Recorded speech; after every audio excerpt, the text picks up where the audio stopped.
Hello, everyone. Welcome to the live reveal of The Legend of Zelda Twilight Princess for GameCube No Save and Quit TAS.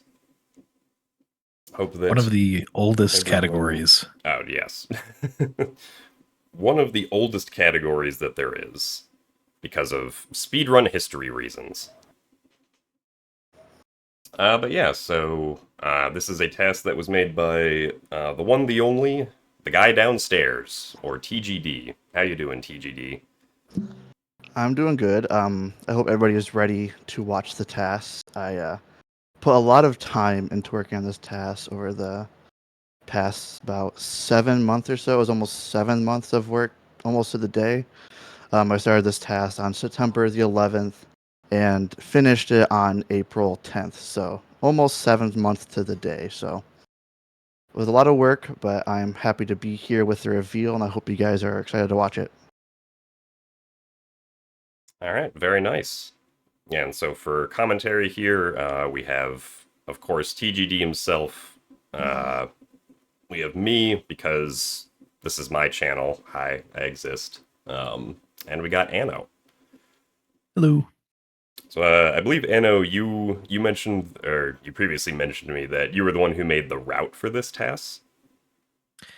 Yes, based on something that was dug up a year or two ago, we found that it's actually fastest on the Japanese version, which is really unique for Twilight Princess. We'll keep the spoilers out, but this route ends up being really interesting. Yeah, you're gonna see a lot of stuff that I'm pretty sure Anno is the only one that's ran No Save and Quit on Japanese, and even compared to RTA, there will be some differences with the route. So it should be fun. All right, and yeah, I guess as an explanation for like this category, do you want to tell us about like the history of this category, Anno? Yeah, so back when the game came out in 2006, speedruns were hosted on a website called Speed Demos Archive. And in those days, speedruns were either segmented or single segment. This is the single segment category. Any percent as we know it today didn't show up until 2011.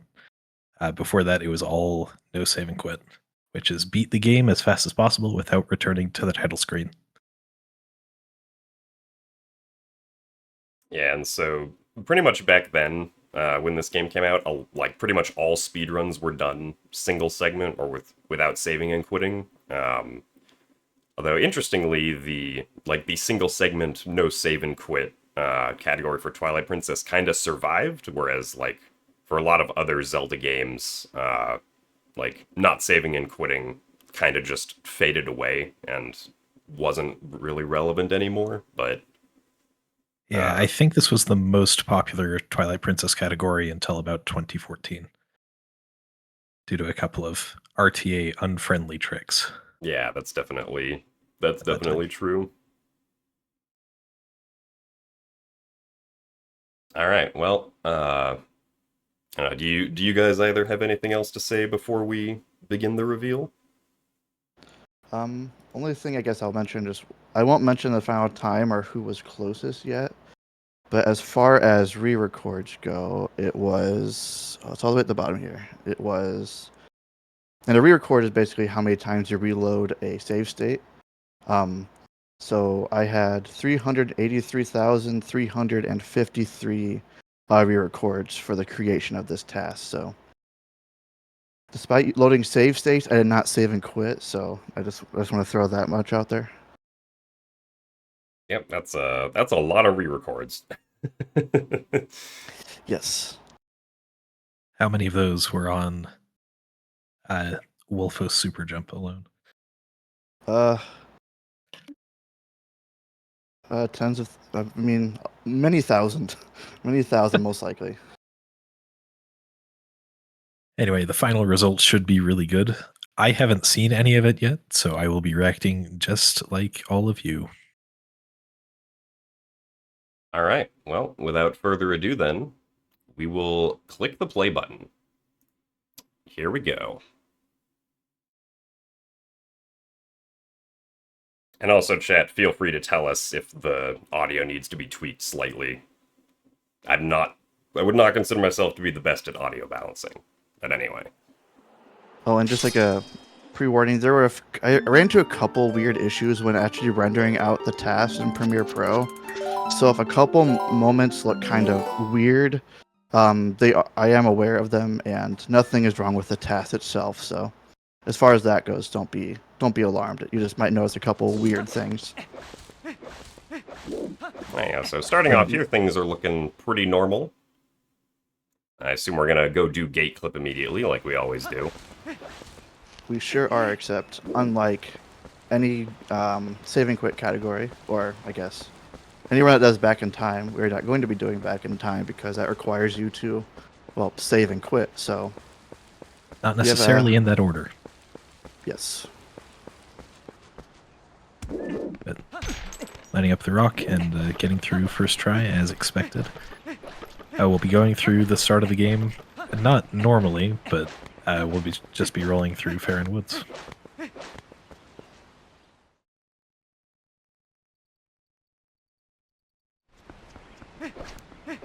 Yeah, I would also just like to say that the input viewer and the information on the side all looks really nice.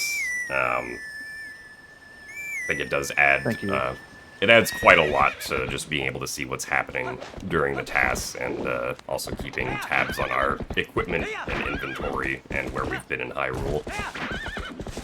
I won't spoil it, but there will be some funky business when it comes to your items you have on your item wheel. So I'll just leave it at that for now. But we're just coming here to get our lantern so that we can actually progress through the through this cave. There will be a few different webs inside of it. Nice opponent slide here. Yep, that was an opponent slide. It's executed by simply just releasing R and pressing A on the next frame. It basically keeps whatever Epona's speed is. I think max Epona's speed is like 45 or something in Farron, so you can keep that speed and get a slide all the way, or a break slide all the way to the text trigger. And that Epona slide will be very important later on in the run. Yes. And we'll be taking some weird looking pathing through Farron here. So you see I'm rolling everywhere. And I'm getting frame perfect rolls, which basically means I'm holding lantern, so normally if you have an item out, the HUD would not appear. If you're holding an item, then it'll appear for a frame, but slopes in this game affect speed a lot. And so we are trying to limit how much we are going up or down a slope as much as we possibly can. Looked like there was some erratic shaking on the way to that chest. Do you want to explain what was happening there, TGD? Oh, yeah, so that was a version of a break slide. You'll see it here as well. So that is known as a wiggle break slide. So a break slide in general, what it does is it converts link speed value to a negative value. And what that does is it basically negates any slopes. So it's not very helpful as human because human link speed is not as fast as his max roll speed, like when you're just running. And you need to wait for a roll to be completed before starting a break slide. So it's not as helpful as human, really only where it's a super steep slope. But as Wolf, it'll be much more useful. We'll be breaking the cage, and then, well, we do not have a sword at this point, so we need to do something to get rid of these bokoblins. Yeah, normally in speedruns you would use Trill to get rid of them, but this is a TAS, so bye-bye. Yep. It's a very, very precise spot to put the Bocos that they just kind of drown in ground collision for some reason. I don't personally know the reason why it works, but it does, and it's very entertaining to watch. Not complaining. I can't imagine how long it took to get these rolls to not just roll past the bokoblins. So actually, surprisingly enough, so I redid the beginning, like the first 4.5 minutes I redid because when I first did it, it was really bad. It took me like a week and a half to do Boko pushing the first time, and it took me like 6 hours to do it when I redid it, so it ended up getting a lot easier with experience, but it was still very finicky, not clipping through them or like slipping off the side because Bokoblins have a cylindrical hitbox, and when you're pushing into it, it's very easy to kind of just slip off. Yeah, So about here is where the splice ended. So yeah, rolling into those bokoblins is pretty much impossible RTA. So it's very cool to see it done here in a TAS. I've always wondered what it would look like, but never made the test. Thanks TGD for doing that. you're welcome. And we got TAS goats. It's not going to be the fastest goats ever, but I spent an embarrassing amount of time tassing goats, like multiple weeks just on goats. And with all my messing with it, that was the best time I could get. So I just kind of rolled with it. Yeah, I do also appreciate the camera angle during that goats of actually seeing all the goats go in. I got a fast fade out as well, which is nice. Yeah. In speedruns where we would do back in time, we'd go and get the iron boots right now, but because we didn't do back in time, Orden is not in the right state, so we'll have to come back here later. Yep, that's a big time loss for that you get for not doing back in time.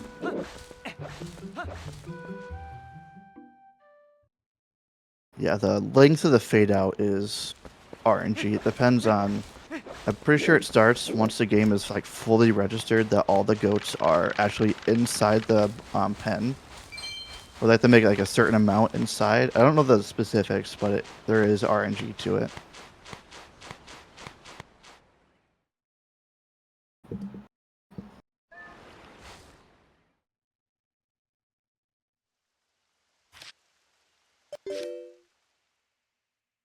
Now suddenly we are a wolf. Woohoo! Alright, is he gonna break the box? Let's see it happen. Those movements might break the chain first.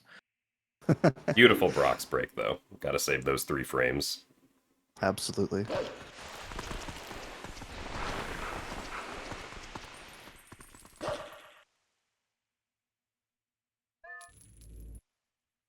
Yeah, so I'll do the classic. This is the Wolflink tutorial section. It just introduces you to Wolflink's abilities, so you can sense and you can dig, and you can dash, and you can like jump really high with Midna, and that's a lot of it. Right here is a quick cutscene. You fall at a pretty specific angle to make that cutscene happen as you're falling rather than when you touch the ground. Doing a side hop there. It's beautiful.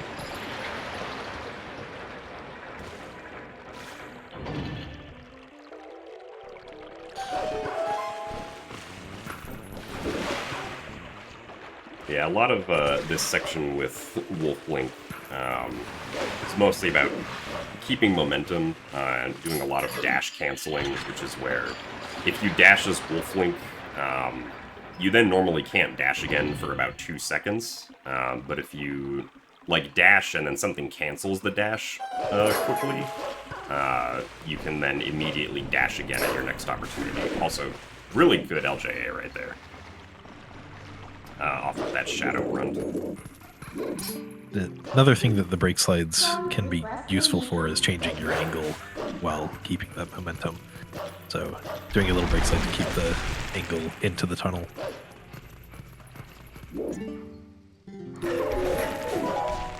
Yeah, and with the different like types of brake slides, I started talking about wiggles. Wiggle brake sliding is really good for very extended distances in a straight line, basically. Um, Essentially what it's doing is you're switching between different ESS values. So for all of them that I've done so far, it's just down left and down right on the control stick. But a true wiggle brake slide alternates also ESS right and left as well. But it's really good because it keeps you facing forward. And when you need to say possibly dash out of a brake slide or really just want to be facing forward, it's really good in that regard as well. Even if it's just a short distance where it doesn't actually save time compared to a regular extended brake slide.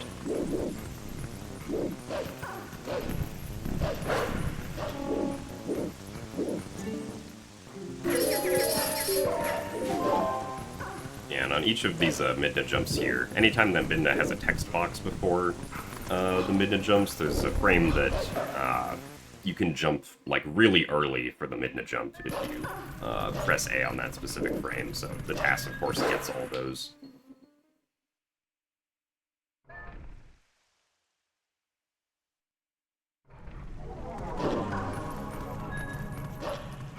Really nice that we're able to skip most of the cutscenes in this game.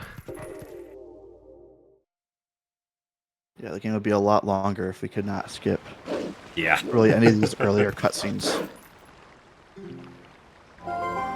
But now we have, I mean, when people are learning this game RTA, probably one of the hardest tricks to learn, sword and shield skip. Essentially, we technically don't have to do it in this category. We could just go and get the sword or go get the sword and shield if we wanted to, but that's slow. So we're going to lure our buddy Hugo over here, collect some rupees on the way, because why not? And use him to do something known as an LJA to jump over a ground trigger into an air trigger that allows you to enter Farron Woods. Yeah. Looked Good like luck. a good spawn we for get Hugo it. as well. Pretty close. Yeah.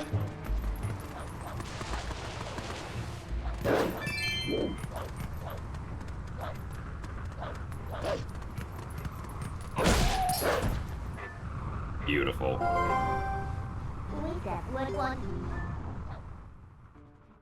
That Yep, that was incredible. I gotta give credits to Eck for that way of doing sword and shield skip. He started work on a new 90% task, and in that whip he did it by attacking that wall on the side rather than directly attacking Hugo, and that saved a few. I don't remember how much it saved. I just did it that way. I didn't compare it myself, but it is definitely faster.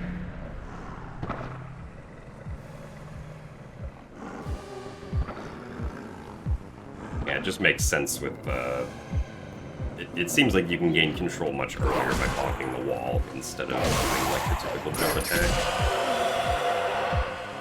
Yeah, and right there I am positioning specifically to hit all of the shadow beasts on the same frame. Because when you hit an enemy, in most cases there's a 5-frame hit stun effect, and if you can sync that up with sync all enemies hit, you can reduce it to just one hit. Yeah, that is lag that can't be reduced without combining the hits. Doing a 1-frame map pull there to skip a couple of text boxes. Because we need to go back to Orden later, we do need to finish Fair and Twilight.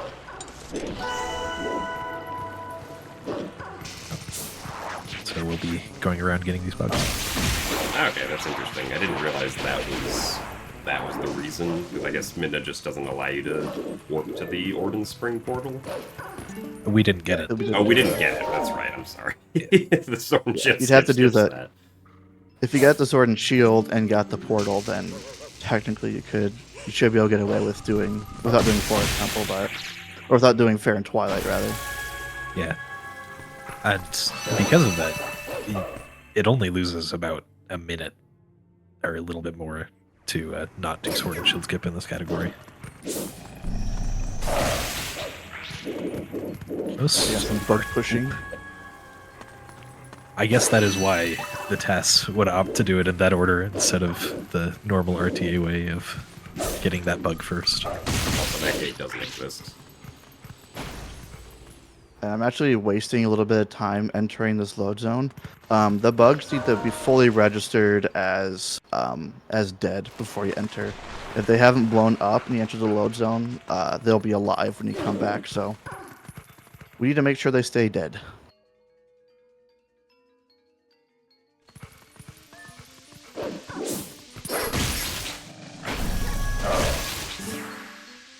Yeah, we're able to skip some of these bugs just because we'll be going back through here later. Opting not to do a mid to jump there. Yeah, I was talking about it before the TAS, but that first East LJA, that was first try. There will be another one coming up in a second that took me like a week to get, so I had some false confidence with Keys LJAs and manipulating their position when I did that one.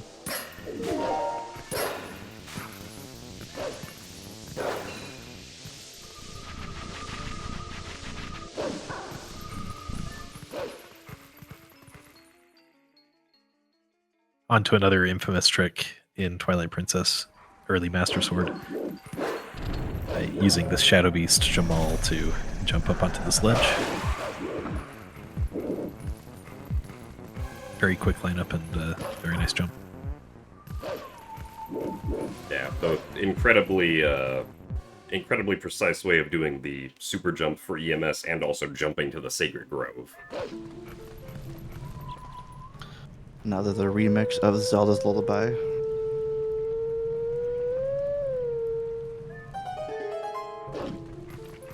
And now this is just pretty much the normal scripted Skull Kid fight sequence, just faster.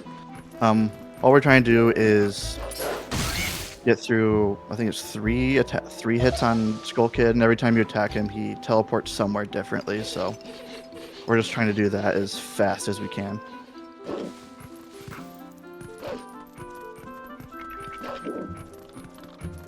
You do a little brake sliding along the way. Fun camera work as well. That's one of my favorite things about TASing. Actually, this camera is RNG minute for these puppets, so I can do a cool jump attack right here. That took quite a while to get those puppets to where they're in a position that I would not target them rather than Skull Kid.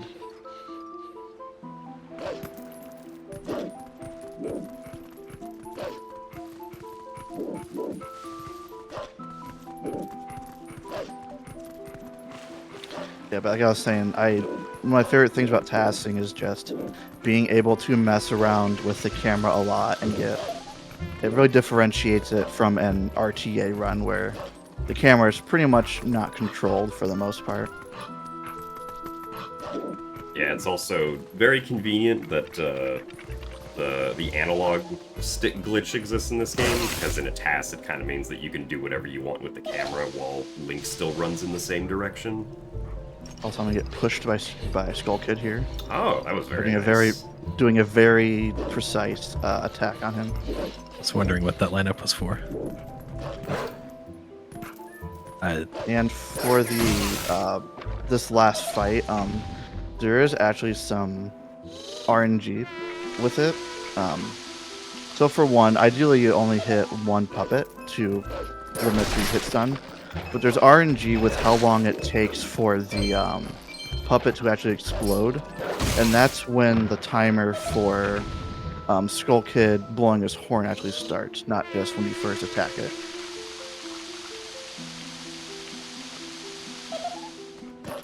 Also some beyond RNG that, on the repeat it's drops. Yep.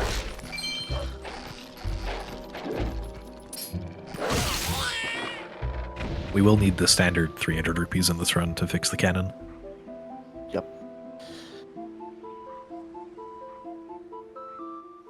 Yeah, there is a lot of RNG when you're trying to TAS. The RNG exists in RTA, but it's not as punishing, I'd say, in most cases, RTA, whereas in TAS you're trying to get perfect RNG, so more RNG you have to manip means just the longer it takes, and in general, RNG manip in this game it's not like a value you can just edit in memory. You have to. It's done just by doing different things in games. So a lot of times it's adjusting your camera angle, or maybe in worst cases you might skip a cutscene a frame late, possibly, or change your movement slightly.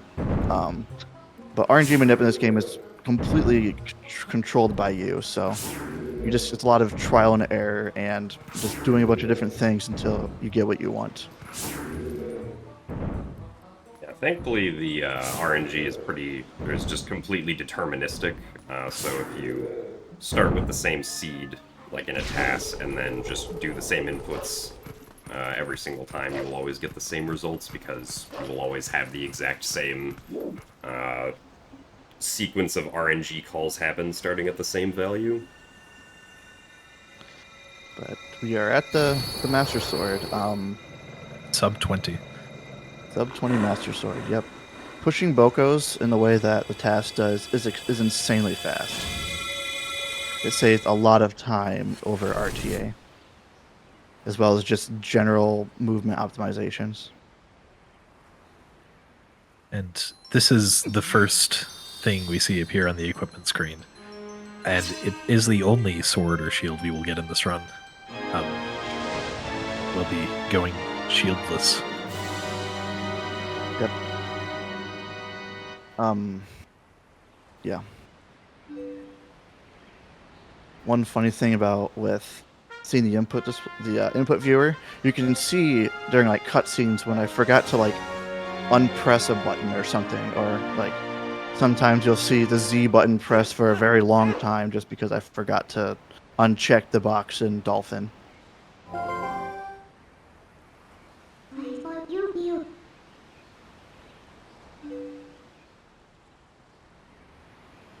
So, to get into a little bit more of why Japanese is better for this run, obviously, most of the text in this game is instant. In fact, Japanese is slightly slower on text alone. But there is a trick called map glitch that is patched out of the Japanese version, and we will use that to our advantage in a little bit when we get to Elden Twilight.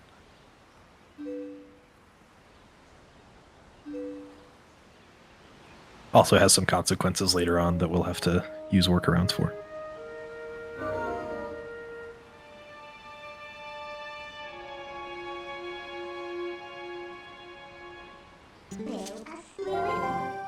But now that we have the Master Sword, we can warp back to Farron and finish the bug collection.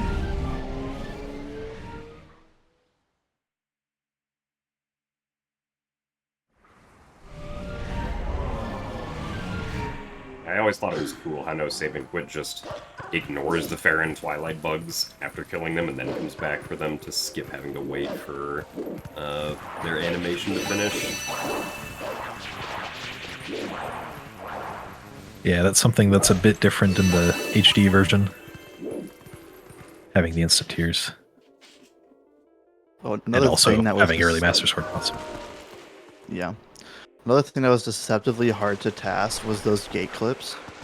I spent probably a good 15 hours collectively on just clipping through those gates because doing it the way that task does is like, I don't know what it was. I don't know if I was doing it weirdly or something, but it was extremely difficult when I was trying to do it. Yeah, I mean, especially on that gate specifically, it seems very precise. Because we have the Master Sword, we're able to transform there and go through the fog with the lantern. Getting this rupee here, just because we need to use that little bit of extra time waiting for the tears. Yeah, we gotta wait for them to be collectible anyway, so we may as well get a little bit of money. This is where it varies a bit from RTA. We're actually going to skip this fight again. It's only faster if you do it from that position, and it's very hard to do it from that spot, RTA.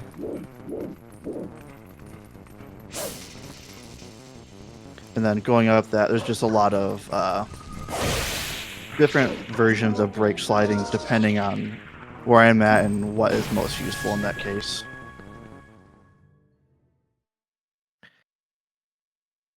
So now we have Forest Temple. Normally, we do use that portal in RTA to get ending blow, so it'll be interesting to see how we get that. And at the beginning of Forest Temple there, you saw me do a weird, like, sidewalk and then walk to the side. So, also, spider skip. But that was an instance of a DF walk. Essentially, all you're doing is target walking for 2 frames, and then after 7 more frames, you start rolling. And what that does is gets you to max roll speed sooner. And the reason I went to the side there was just because going up a slope would make you gain speed slower. So if you go laterally to the slope, it's effectively staying on a level plane. So it just helps with building that speed at the normal rate you would with a DF walk. Nice roll. Thank you. This is a little bit different routing in Forest Temple than a lot will be familiar with. We can't do the early monkeys trick because it requires back in time, which requires saving and quitting. So we will have to go around and save exactly 1 monkey. Yes. But on the way, we'll go ahead and blow up these rocks, just because I really don't like those rocks. Definitely for no other reason. Yeah, those rocks are stinky. Bad rocks. Yes.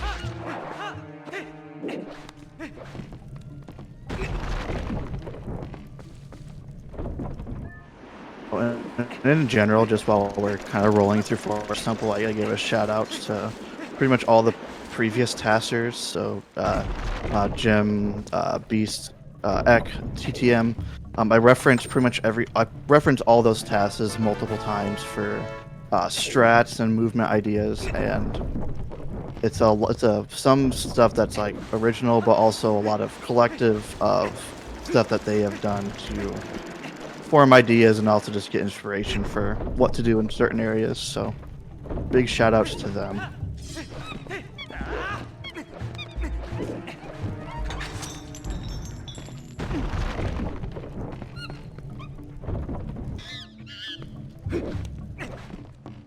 On to Monkey Tree Room. There are 2 bokoblins we need to get rid of here after breaking the cage. Fortunately, we don't have to push them all the way to Trill. No, that would take a minute. Wonder if there's a but we can use spot them where to they our would drown in this advantage. room too. It's definitely faster just to use the Master Sword. They go down in 1 hit. And then getting 2 blues from them as well as getting the synced hit stun effect on them. And another woodpecker.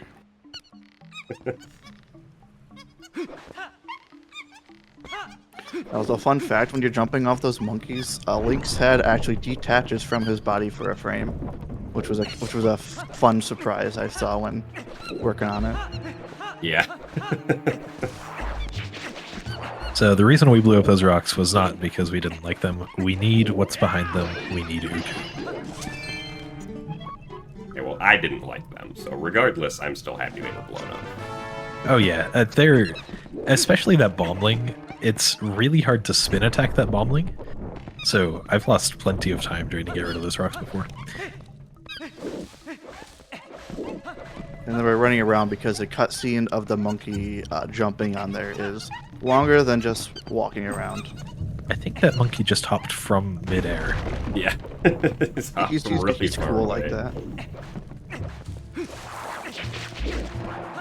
So now we're going to be doing, I think this is the first glitch that was ever found in Twilight Princess, to get to the boomerang early. Yes, Basically this all was the- the first glitch posted to the Speed Demos archive forums. Though probably in a different spot in Forest Temple. Oh wow. Yeah. And there's going to be an extra midnight call here, and it's a frame perfect call, and what it's going to do is spin just the one bridge. I mean, you can kind of see it better on the other camera angle, but what it does, it spins one bridge, so you don't have to wait for the bridge to turn. Yeah, no sword, so you can do that at rando. Oh, brilliant. Yeah. Now we've got Ook gonna have an optimal 2 hops there. Also a short throw. Nicely done. Yep, and there's actually an even faster Ook you can get. And I actually finished Forest Temple and like gotten partway to Elden. I had actually gotten to Elden when Simu posted in a Discord an extremely fast Ook example. So I'm like, okay. So I went back and redid Ook, and it didn't end up getting that one, but I ended up getting one that was like a second faster than the one I had before. But and redoing something in a task it's more involved than it seems like. You can't just like you can copy and paste inputs, but it's kind of convoluted and complicated in the way it works. But even if you do copy and paste your inputs, it doesn't take into account your RNG values, because if one little thing is different, your RNG will change. So in a lot of cases, if you copy and paste inputs, you can redo it to a certain extent, but then you still have to redo anything that involves RNG. So it's redoing something is not the best thing in the world. Yeah, it's basically a commitment to also then redoing anything that revolves around the RNG at all in the game past that point. Yeah, but now we're just going to Uku out because we have no more use for Forest Temple. But Uku Jr. here will prove to be useful again later on. Yeah.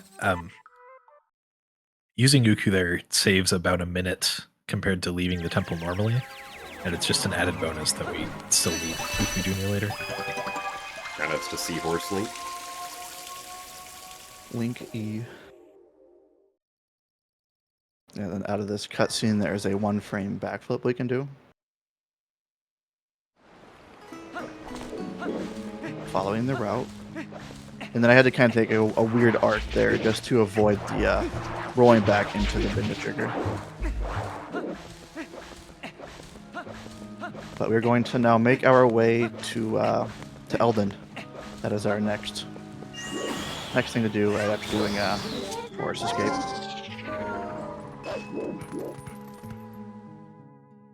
Yeah, very fast forced escape there.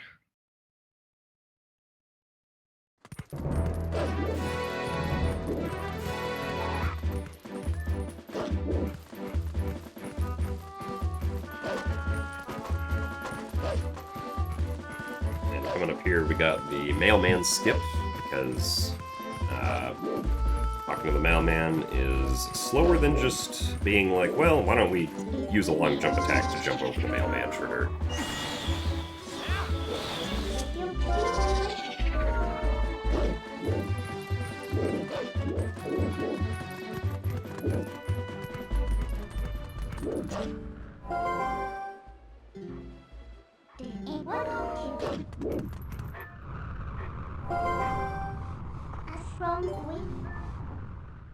Into Elden we go.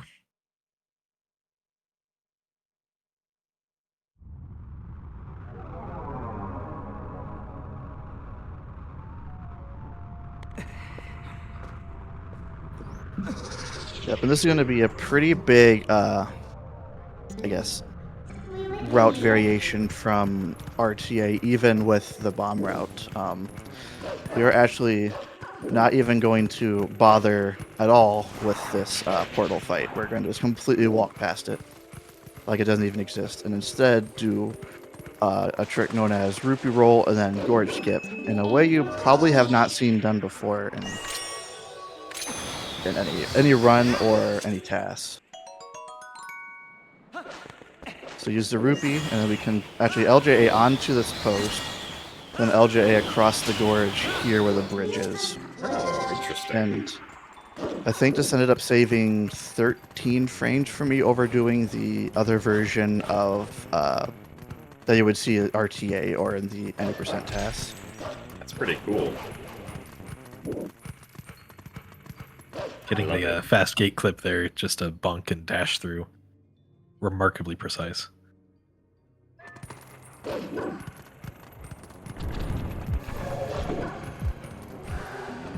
And then we didn't. I don't think I mentioned it on the first Shadow Beast fight, but what I'm doing there is trying to limit how many Shadow Beasts I target, and still hitting all 3 of them. Because even if you kill all 3 of them with 2 attacks, if you target 3, Wolflink is still going to complete that animation before starting the cutscene.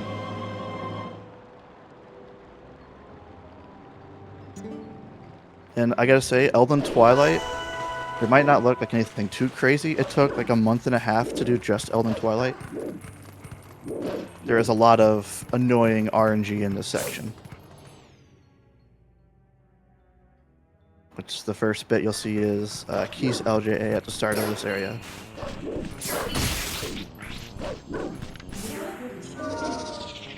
Also, working with the keys there to do the side hop. I imagine if you had gone to the usual side of the well, it would have targeted the keys and messed it up. Yeah, it was kind of weird. And also doing this with 1 hit stun. That's impressive. Yeah. I know I talked with Taskmaster a lot about that one, trying to get it with 1 hit stun.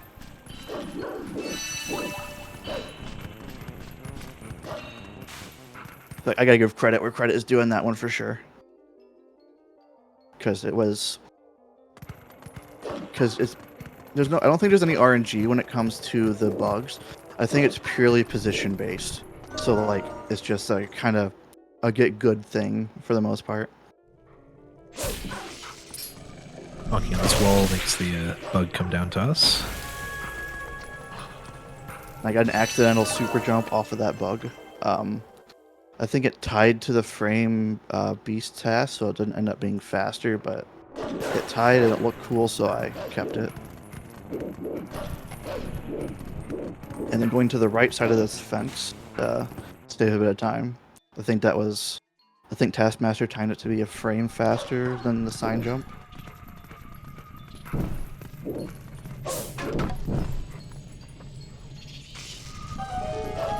A little bit of manipulation there to get the bug to jump down. Sometimes it can land on the upper ledge and then slow.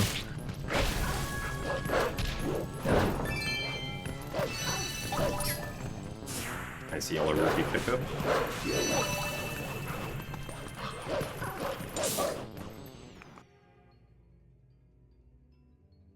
The inn was a very fun section to task. There's a lot of very precise movement going on in there. And this was the one thing that probably took the longest to do in the entire task. That Keys LJA took about 2.5 weeks to do just that one. And then more bug pushing. Yeah, getting the keys into proper position to do LJAs off of sometimes just is like that when tassing this game. And another yellow I also got the 69 rupee count there, so I made sure to get that. Very nice, very nice. Nice.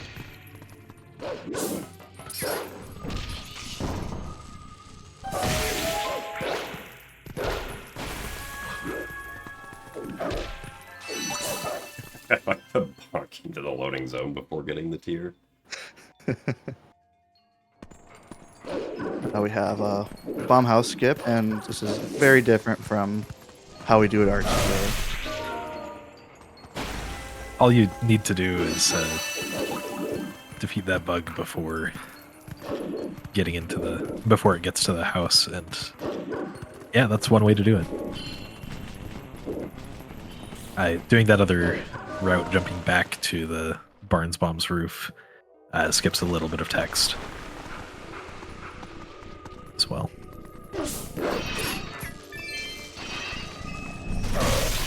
And then we'll get a lot of money in Watchtower. There was 22 rupees I got from this area. 22 or 23. 22 is right.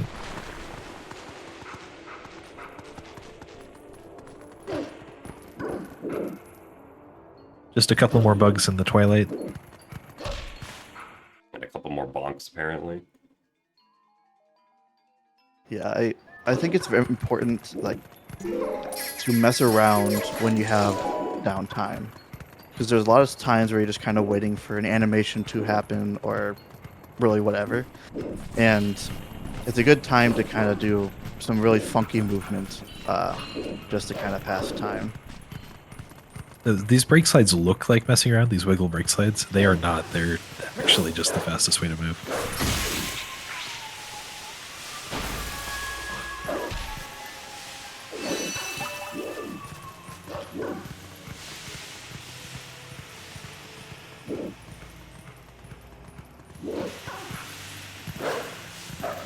And manipulating these shadow beasts was really annoying because they spawn in when the area loads in.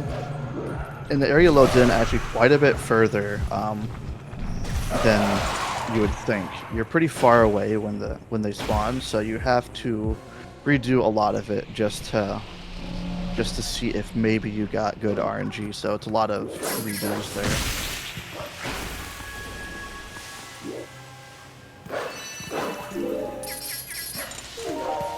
Getting the TAS cycle for the Steam as well.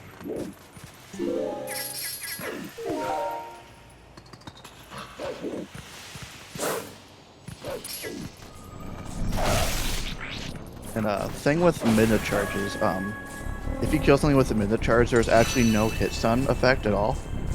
So when possible, I try to do a midna charge just to get rid of that hit stun.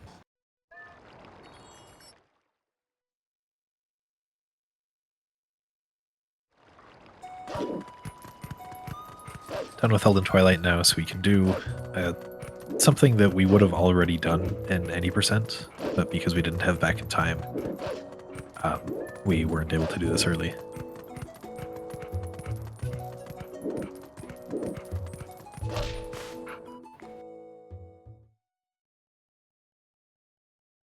Yeah, so this is going to be the start of the sequence of getting the iron boots. First, you have to go up and trigger this Goron's text, so that we can then go trigger the Epona wrangling in Kakariko, which is going to look just a little bit interesting.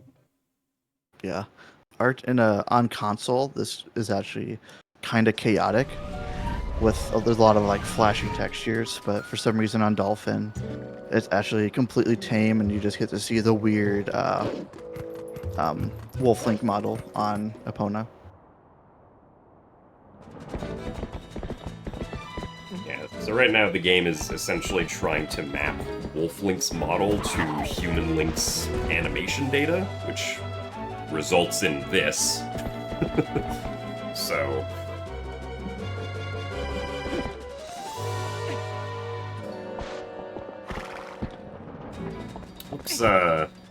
It's trying its best.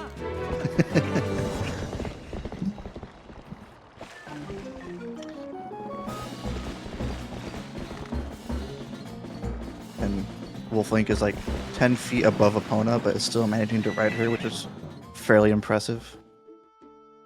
Truly a master wrangler. If you don't skip this cutscene, you can actually ride around as Wolf on Epona.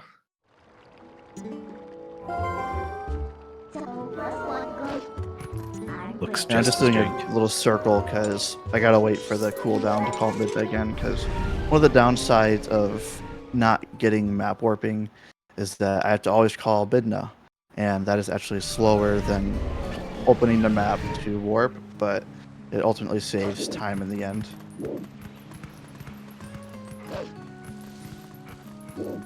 But now we're just gonna make our way back to Orden to wrestle Bo for the Iron Boots. And hopefully I can get at least decent RNG. That would be good, yeah.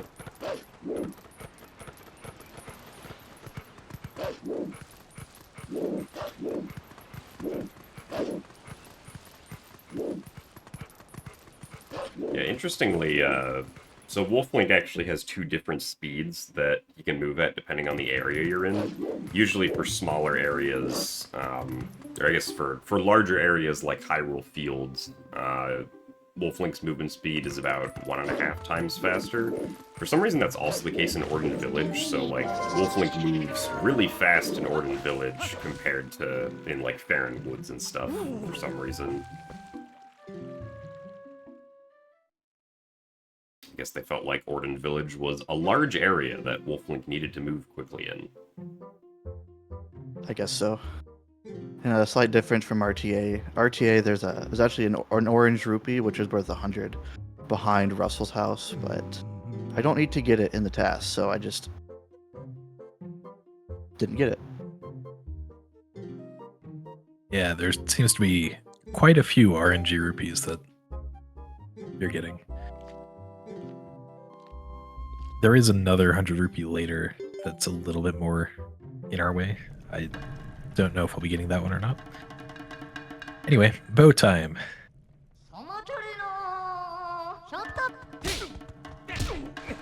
Very good slap.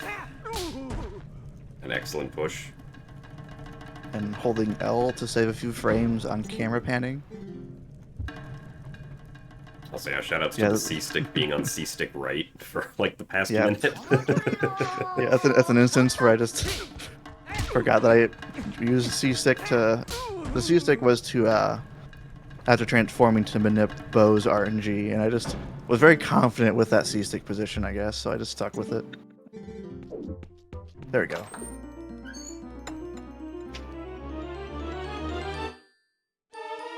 $45 for Iron Boots. Yeah, I don't actually know how that compares to world record or not.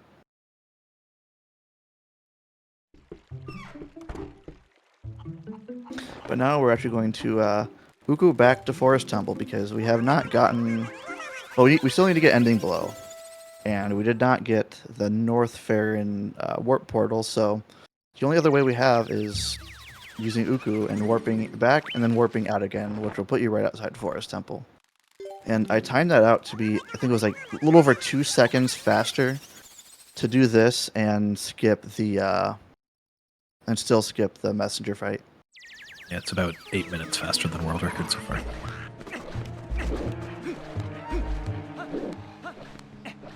Would have been really funny if you just pushed one of the Bokos here for fun.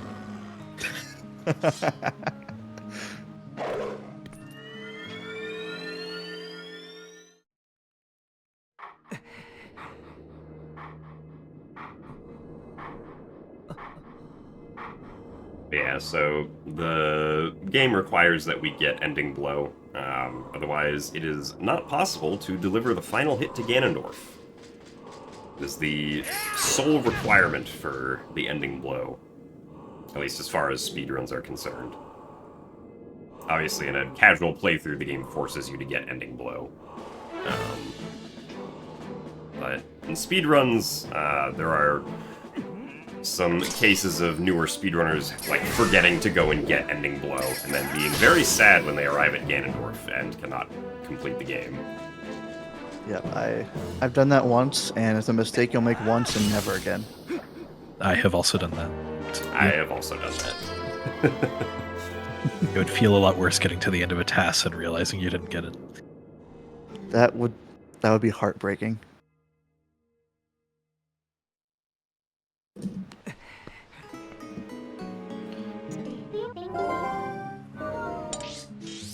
And I could have gotten Ending Blow whenever, really, but with all the testing I did, doing it now just ended up being best for cursor movement on the map. So I was just trying to limit how much you have to move on the cursor, because unlike Wii, you can't instantly go to position on the map. You have to move all the way up to it. So that just ended up being the best spot to do it as far as that went. Yeah, the only limitation on that is you can't get it after Midna's Desperate Hour, so after the Lake Bed Temple. Yeah, and I was very bummed about that because it would have been very nice if I could have gotten it later in the run. Yeah, the most convenient place you could put it in would be to when we leave Snow Peak. Yeah. But that's too late in the run to make it work. And I did even experiment with getting the Arbiter's Uku, similar to what the All Dungeons TAS did, and that way I could warp out of Snow Peak. But that ended up being it was only a few seconds slower overall. So like I think it was like 4 seconds slow. No, it was 3 seconds slower than what I have now. So even that wasn't that big of a difference.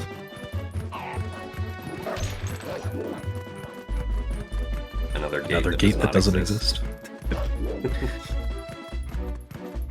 I get some more rupees from this grass. Very nice. And yet another difference between this category and categories that can save and quit. We won't be going to Lake Bed at this point, even though we have the iron boots and could do Pillar Clip. The entrance tunnel to Lake Bed is too long. We can't get through it without either water bombs or the Zora armor. And it's quite difficult to get water bombs before entering Lake Bed.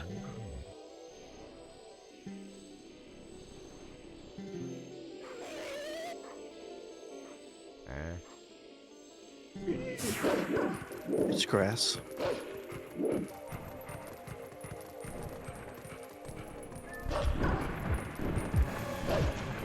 So I'm immediately going to run away to these Zoros over here. That just helps get the Kargarok to start flying around sooner than if you didn't. And we're going to attempt to lure the Kargarok into the water as to try to drown the Bokoblin that is riding it. And for some reason, Bokoblins are hydrophobic, so they just die instantly upon touching it. So, but that's very nice for us as far as speedrunners go.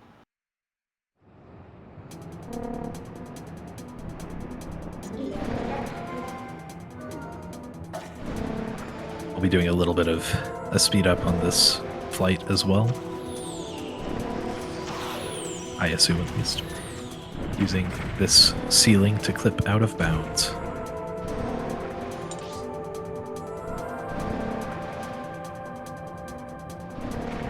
So thanks for bringing out the map back for us so that we can see where we're traveling out of bounds. Yep. Yeah, I definitely didn't do it because I didn't want to. Go ahead. This saves time just because we're able to go in a straight line instead of going around that massive bend.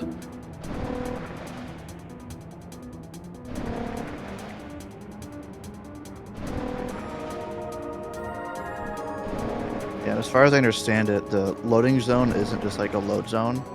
I think if I'm correct, it's just checking every frame for Link's. I think it's a Z coordinate just to see if it's reached a certain position, and once he does, it just loads into the next area.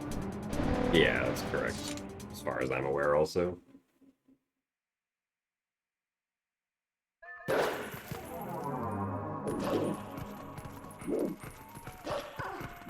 And we'll be coming up on the one bend jump in the game that does not have a one framer for whatever reason. The devs just felt like programming that one specific one correctly for whatever reason.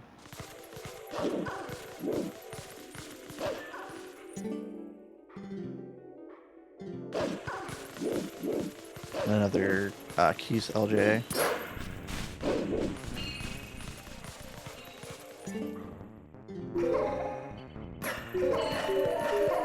You never really think about how many spots you could do a Keys LGA when doing RTA runs. Yeah, they never really work out trying to do them RTA. One is done intentionally on the Wii version, but never on GameCube. Essentially never. Another one there.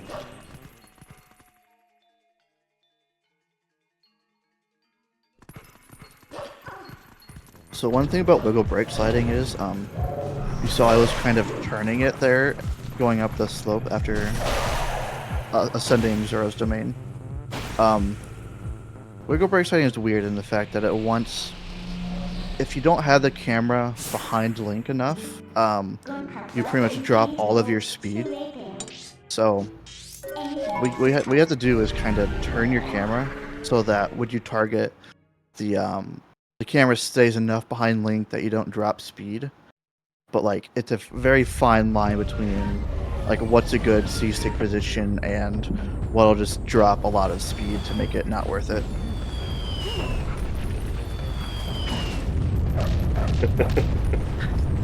Very nice Goron dancing.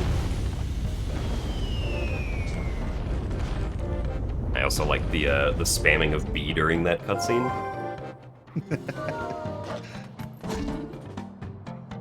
Taking a little bit extra damage there. On this rock that has been here a while. Yep, it's been there. And we got a 1 frame jump attack, and we're actually going to be doing a little bit different from RTA.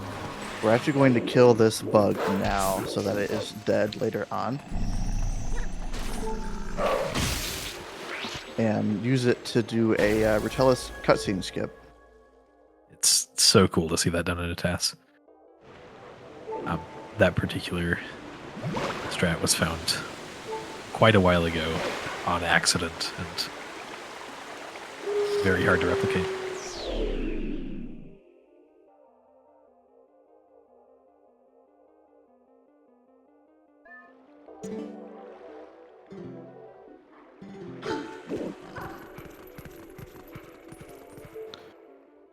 But now we got Linear Twilight, and a lot of people don't like it RTA. I actually found it a lot of fun to TAS. In general, I find wolf movement TASing to be pretty entertaining to do, so this having a lot of intricate wolf movement was very fun. Did it take anywhere near as long as Olden Twilight? No, it probably took maybe a week to do all of Linear.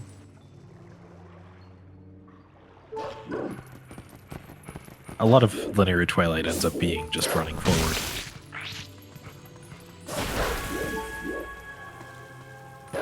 But also a few bugs that will probably be pushed.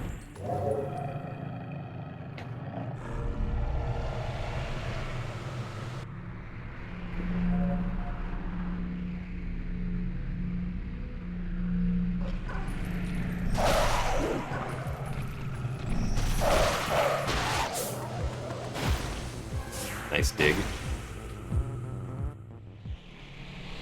Thank you, thank you. There was nothing there, but it was a very fun dig for Wolflink. We have a cool jump here. Unfortunately precise. I'm sure I'm not the only one that has gone for that and landed in the water and lost half a minute. And right there, I timed the warp so that you collect the tier the frame after you select yes, or the frame before you start warping away, so it saves a little bit of time.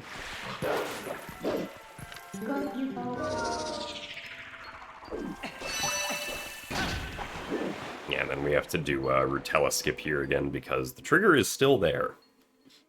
Yep. So this time we do it Unfortunately, we don't have. Unfortunately, we don't have claw shot here, so we have to do it pretty much the RTA method of doing it, but it still looks cool.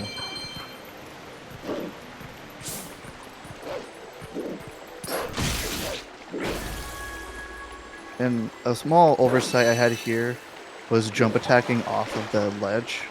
I just wasn't thinking about it because you spend a lot of time in the water doing that, and it's kind of slow, but Nice small double hit things there as happen well. like that.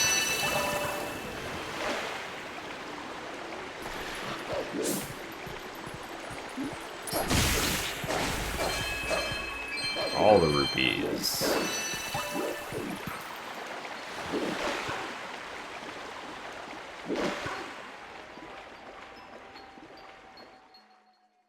Well, you can see on the map that there's actually no water showing on it. That is a result of skipping the mid text after warping the meteor.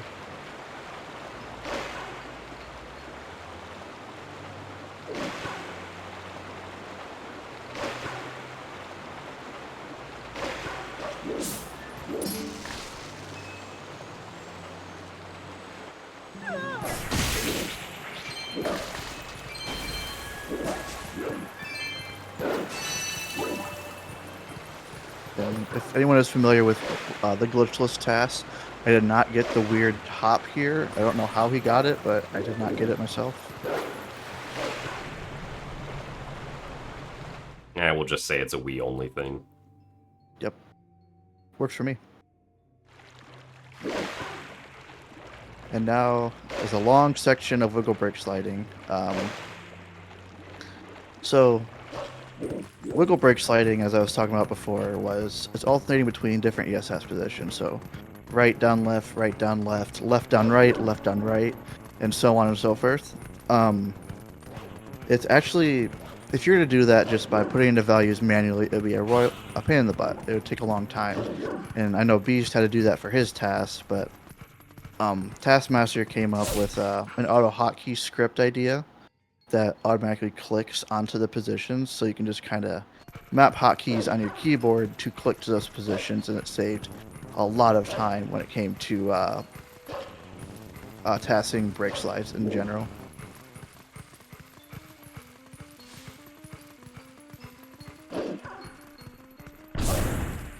I love the way that looks on the input display. Just a shaky control stick.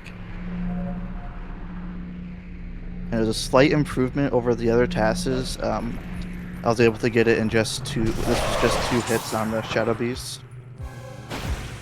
That was a few frames faster than the glitchless task, and I think the glitchless task was the fastest up to this point, as far as that messenger fight went. Yeah, very nice.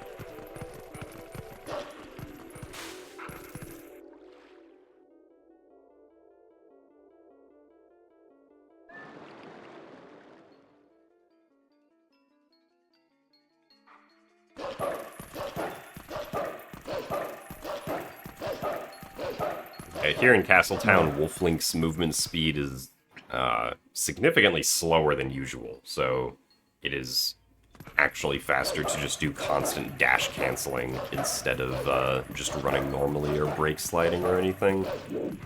Except for that one spot.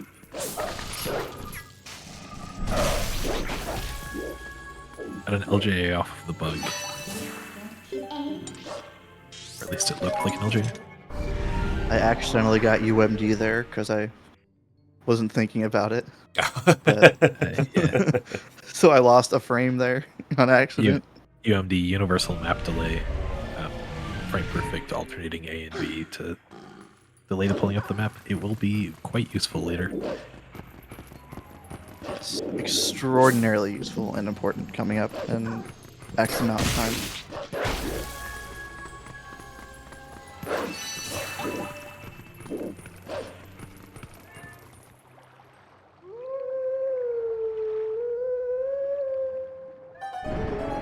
Excellent song. I think that's my favorite Thank you. rendition so far. Well, the bird recognized it, so must have been right.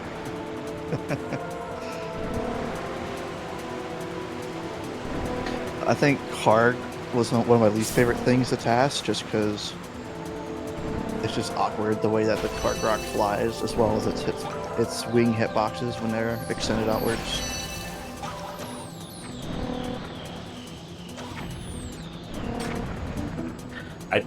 I feel like that should not have worked, but video game. Yeah, the game says it's fine. I'll take it. Getting an instant Nice look job there, and getting also shot getting shot in into the the air. water. That was very good.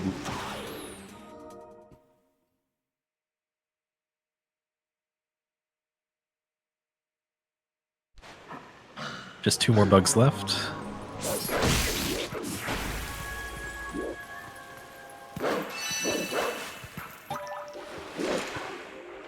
And I jump attacked that bug in a way that it took longer to collect. That way I had enough time to jump into the water. And that's just dependent on your... I'm pretty sure that's just position based.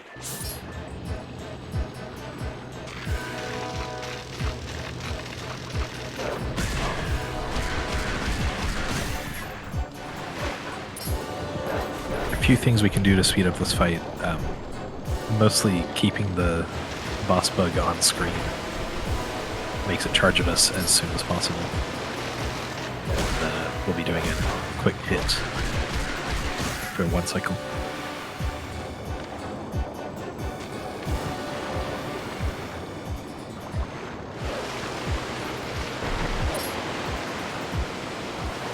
Now going over to this platform. That's interesting.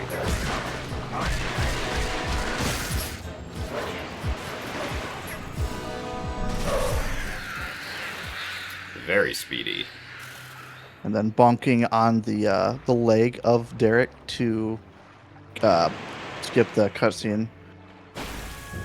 And then we can use this raft to get a jump off of to collect the blood a little bit faster.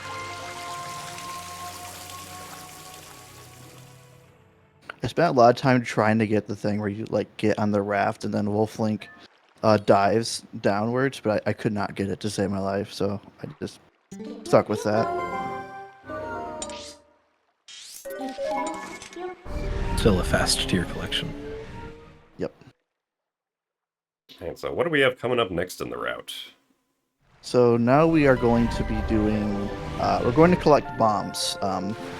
If anyone has paid attention to any general 90% advancements in the past year, 2 years, we have a new way of killing the Shadow Beast as Wolf without mid charge. And what that's going to allow us to do is get bombs in an interesting way. Another little bit about the history of this category. Bombs were removed from this category in 2018 due to a strat that we'll be doing in a little bit.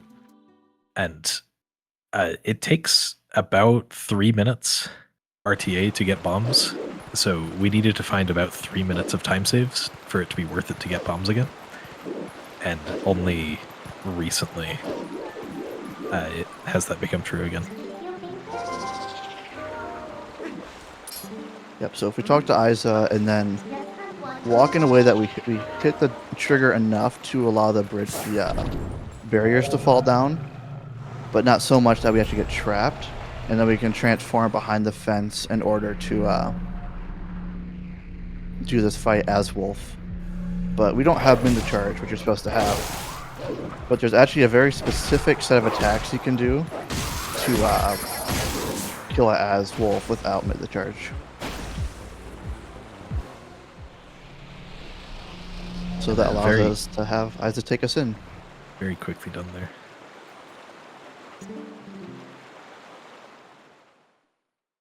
I also really like that Isa has specific text boxes for being a wolf here, which you're not supposed to be. She shoos you away and says, and I can't remember what the text says, but if you don't want to end up like a rug, go away. Yep, so we got one bomb bag. We're warping back up to, why am I blanking on this location? We're warping back here. I'm forgetting the name for some reason, but... Upper Zora's River. Upper Zora's River, thank you. And she's going to take us in again, and what that's going to do is duplicate the bomb bag that we already have, as well as give us a null item. I think that's in the bow slot, if I'm remembering correctly. Yes, it is. And you can see on the overlay there's like a blacked out rupee. Whenever we open the item wheel again, you'll see that black rupee in that spot. Another fun thing, when we transform here, you'll see boomerangs on both X and Y. Just another side effect of that trick. Yeah, we love dual wielding the Gale Boomerang. I only used the one on X though, so just so you guys know, I only used the X boomerang. Alright, good. This is acceptable. So, because we're not able to go into Lake Bed and get through that first tunnel, we need either the Zora armor or water bombs, and it's faster to get the Zora armor. So we'll be doing the wagon escort starting in Telma's bar here. Yep, Yeah, I mean, and what would it take to go get water bombs before Lake Bed? You need the fishing rod, and then there's a grotto in North Eldon, or in East Hyrule Field, I guess. That right. Has water bombs that you can catch. So coming up here, we're going to be doing KB2 skip. And we're doing it differently than from where RTA does it. We're going to do it in this corner here. That one is extremely precise. It's very precise on opponent's position, and Link's position, and you have to use Epona's animation of her like rearing downwards after she rears back to push you out of bounds. So it's extremely precise and took a long time to get. That's the trick I mentioned earlier that made it possible to beat the game without bombs, in this category specifically. Before, we needed to use bombs to defeat King Bulblin on the bridge, and it was one of the most difficult parts of No Saving Quit back in the day. So now, a bunch of RNG rupee collection. Are you going to go through the lag patch over here on the right? This patch on console causes a bunch of lag for some reason.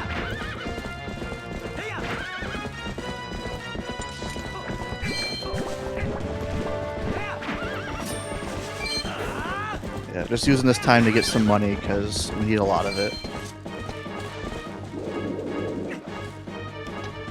You mentioned bonus slides earlier. Coming up is a very important bonus slide. Nice RNG minute for the yellow rupee from the Carter Rock. That one took a while to get for some reason. It did not want to give me yellow, so I had to do a lot of different things for it. We skipped everything related to the gorge here, so there's no bridge. We can just bonus slide across. Got very good distance there.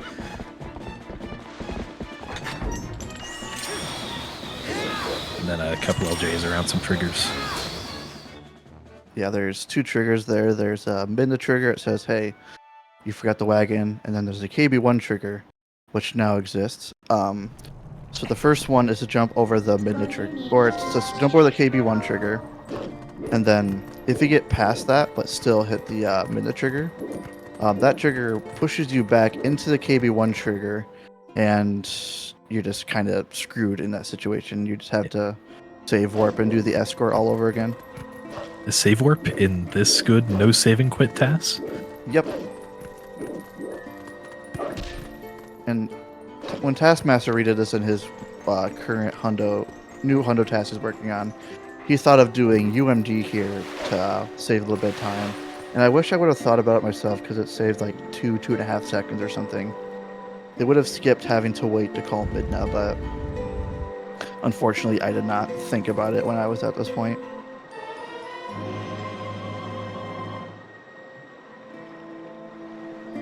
So now we have the Zora armor. That is the last piece of equipment we'll have in this game, in this run. Just the Master Sword and then the two tunics, and nothing else. Yep, so now we're going to make our way to Lakebed Temple, and I'm pretty confident that nobody has seen... They're familiar with the strat, but they have not seen this method of entering Lakebed Temple. It has not been done in any other work, so definitely keep close attention to what's going to be happening here. It's very cool to watch.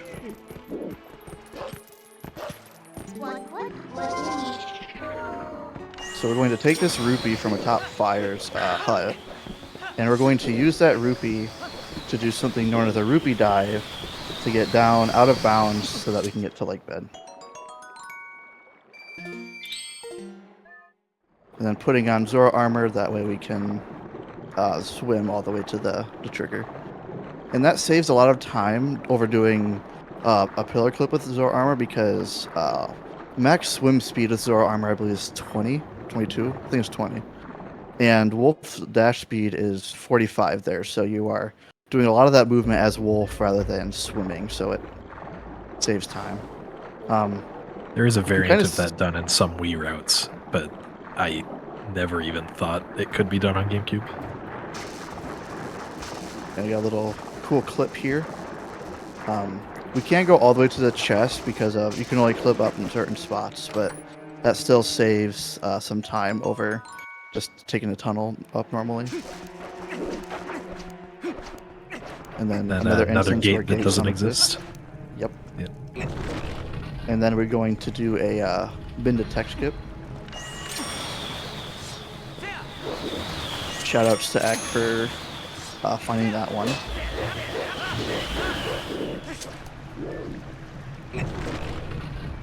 Five LJAs on one target. And then we have a very precise double LJA coming up. So we do this one RTA, but in a TAS we do it to where we don't actually end up clanking on the second one or on the first one. So that saves some time. It's a very specific, very precise spot you have to target as well as be standing for that LJA. And then another really cool thing that was first shown off in a glitchless TAS, we are not going to LJA like we do RTA. Instead, we're going to use a couple of pots to push us across that gap, and that saves. I think it was 22 frames over the LJA. You can just do a jump attack there. It's stupidly precise. Yeah, it's stupidly precise, but it is possible. Yeah, RTA we would just do an easy LJA to get onto that railing, but you can't do that before the rock blows up and right. ends up losing a little bit of time to having to defeat the chews. Gonna do a So quick we strat have- on we have- Deku here. Yep, we have bombs, so I'm going to use 2 of them on this fight.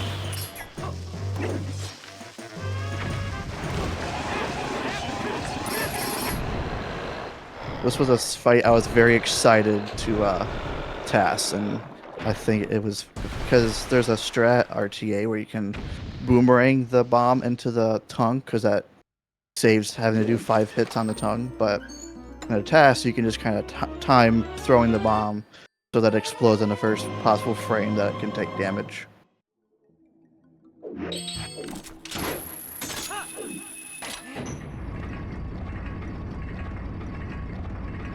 Unfortunately, this gate does exist, and we don't have a way through it without opening it.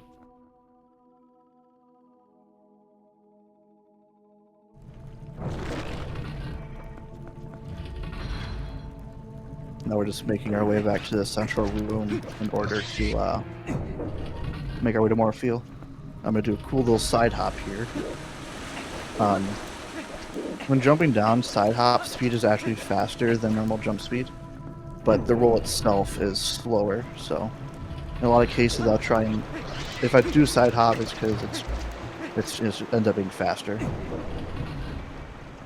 The RTA strat there is a roll and then a jump slash, and the side hop also doesn't pull out the sword, so you don't need to put it away when you open the door. And then a very normal method for a Bosky skip there. Yep, the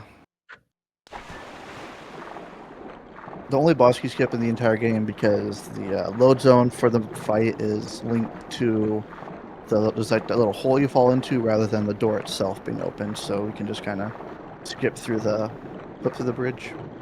And we have a very cool strat coming at the start of this fight to skip a cutscene. Yeah, we're also going to see, unfortunately, one of the rendering mistakes here. Yeah. This cutscene is going to very quickly play just at double speed, because Premiere Pro is cool, and then we're going to go back and watch the cutscene again properly this time. So that's not the game. That's just Premiere Pro being silly. That's Adobe being Adobe.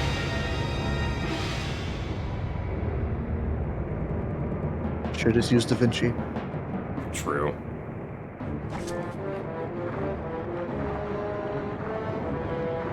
But with we can do a very quick 0 bomb Morpheal.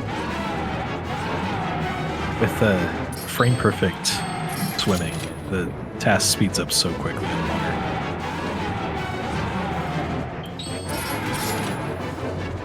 And I made a silly mistake there. I didn't need to equip Lantern because due to having done all the ISA shenanigans, my equips are actually going to revert back to what they were before I started doing all of that. So equipping Lantern didn't end up saving time there at all.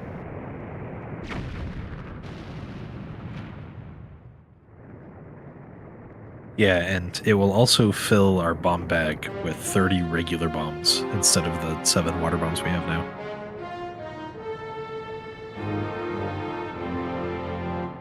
Yeah, bombs are not any concern of mine for the entire task. I didn't know I tried to use them whenever I could save time, and it gave me a few opportunities to save some time that would otherwise not do, just because normally they would not be worth it because bombs would save more time in other places. Yeah, the Morpheal cutscene is actually RNG. I didn't get the fastest version of it. I think it was like maybe a frame or two faster than the Hundo TAS, but or the glitch, one of the two TASes, one of the two newest TASes. But there's one that's like 2 seconds faster or something, and I spent many days trying to get that cutscene, and I couldn't get it. Yeah, I mean, like, having to try and juggle the RNG of just Morpheal's movement during the fight already, and then hoping that you can also just get the movement during the end cutscene as well to be what you want for the fast death, just as... It's a lot to try and manipulate.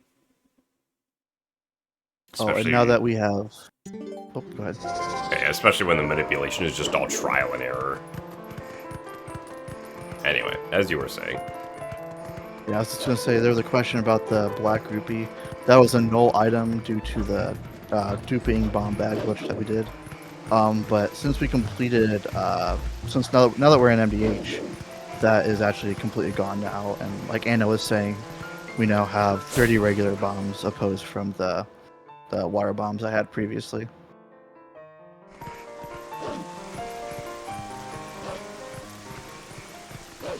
So we're just making our way to back to Hyrule Castle to get a new Midna from the Midna store.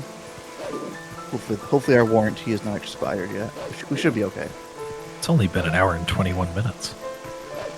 Very or rather, an hour and 15 minutes since we met Midna. True.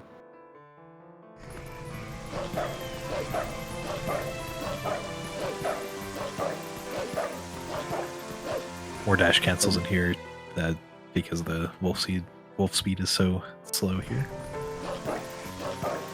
And we'll have some pretty cool movement once we get back down to the Thomas Bar area to enter it, as well as after we get kicked out, after they tell Beast to leave. Fairly precise B attack there to get this wonky camera for the cutscene. Saves a couple of seconds.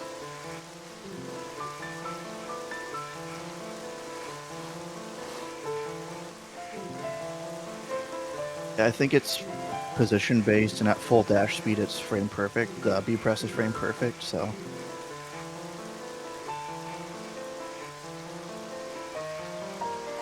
And I think it says 1.6 seconds over not doing it. Around that. We can B attack up into there. Gonna do a precise jump here to skip climbing on a rope. And unfortunately, it's not the version that Taskmaster has in his whip that he posted recently. That is faster than that and is kind of insane. But Doesn't is it skip the second rope as well, or something? Yeah, it doesn't. It's just like a. It's weird. It's hard to describe what it does. That's the first of 4 poses we'll be getting in this run. What if I told you I didn't get any more, and this was actually a low percent pass? Well, you got the key in South Farron, so I wouldn't believe you. I would call you a liar. I'm off to a bad start already. Or in Central Farron, I guess. That's where you reveal that you actually skipped Ball and Chain also. This run is going to be very short. Actually, yeah, I did SRM, so... Just So a you'll see wiggle break here I have slide to through the re-equip barrier. or the lantern, despite equipping it during Morpheal. And this area is weird. Your max speed is 45, but it very quickly tapers off to a much lower value. So doing brake slides can save a lot of time and preserve that speed.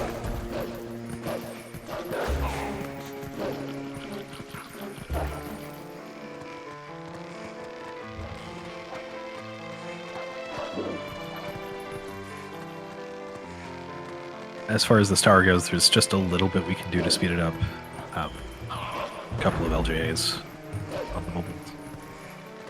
Yeah, that first bulldozer, normally RTA we kill it because he is a sharpshooter and will almost always hit you on even from the top of the tower. But in a TAS we can just manipulate it to where he doesn't do that.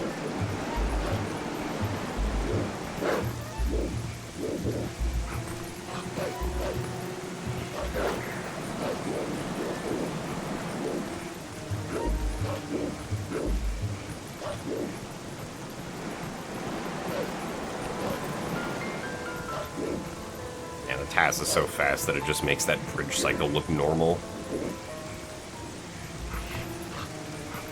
As in RTA, it can be difficult to get that bridge cycle before it goes down again. Then right here I changed my mind and tried to turn back, but it was too late. You had to get your new Midna. Yeah. And now it is time to... Unfortunately, we're not skipping the ball and chain, so we are going to make our way up to Snow Peak. Oh, darn it. And we'll get... Yeah, I know. Sorry to burst everyone's bubble, but we need the ball and chain. Snow Peak isn't normally the next dungeon, and usually we use map glitch to get through the blizzard to go to Snow Peak early. But map glitch was patched out of the Japanese version, so we'll have to do something else, which will be quite familiar to those that have seen the TPHD runs recently.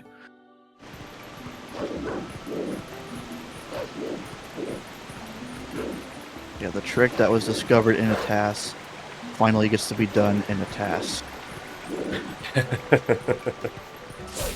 True.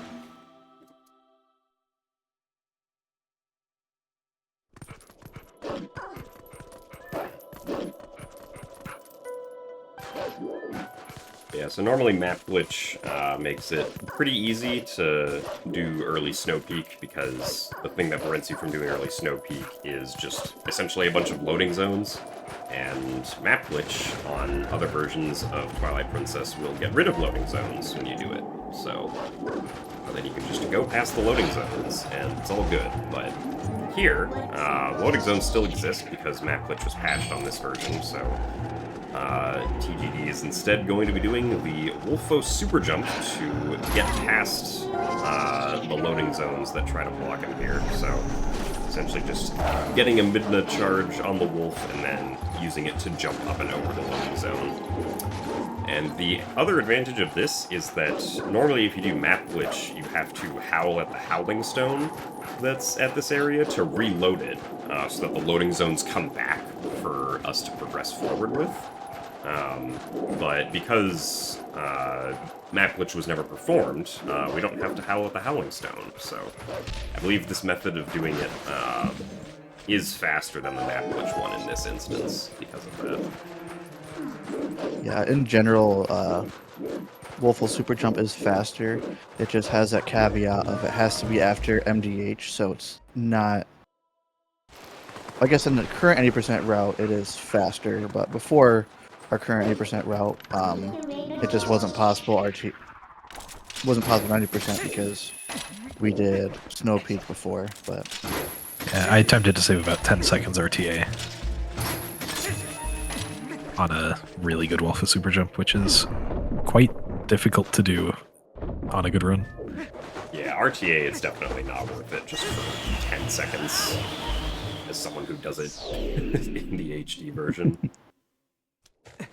And right here we're doing a messenger skip with an LJA and then kicking the camera.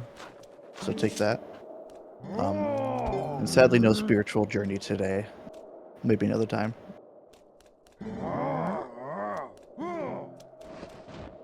So this task was done on Dolphin Emulator. And Dolphin has a cool setting that disables fog. and that was insanely helpful for tassing pretty much all of the snow peak ascent, as well as the snowboarding, because as you can see, you can't really see very well right now. So having perfect vision when tassing snowboarding is very beneficial, as one could imagine. And then when you are dumping frames, you can just disable that setting, and it doesn't cause any desyncs. And I actually, for the creation of this task, I didn't have a single desync, which was really nice. That is really nice. Modern TAS tools. Yeah, you would not hear someone say that in, say, 2018 on default Dolphin. Was this made on the Zelda edition or 5.0? This is made on 5.0, version 2409, I want to say. And we have a cool jump after coming up here in a second. That's way too far right, TGD. Oh, shoot. Can I redo it? And another insanely precise jump. It's very easy to lose pretty much any speed you had going there.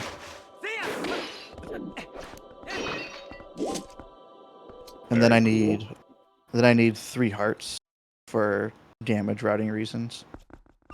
Yeah, wearing those aura armor makes fire and ice damage do 10 times as much. Yeah. And this is the ice dungeon, and we have to take some damage. Yeah, I'll actually end up taking off the Zora armor just because of how much damage we need to take and we'll end up taking. Also, that floor doesn't exist. Nope.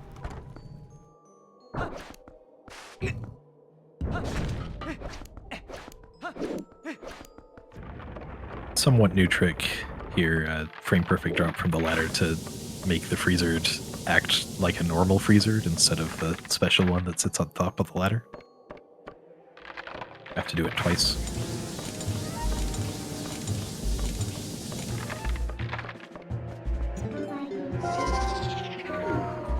And then we can do freezer skip to flip past this freezer.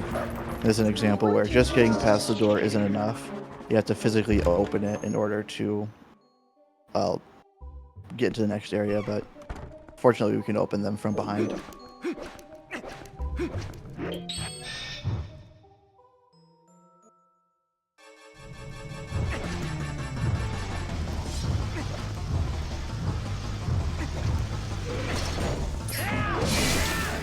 Using a bomb there saves little enough time RTA that it's essentially not worth it to equip the bombs, but it does save a little bit of time, so useful in the task. Yeah. And to the keen-eyed viewer there, you may have seen the A prompt appear for a couple of frames. I actually collected the ball and chain like right as the cutscene was starting, like the frame before it started, so I will collect it instantly after the doors open.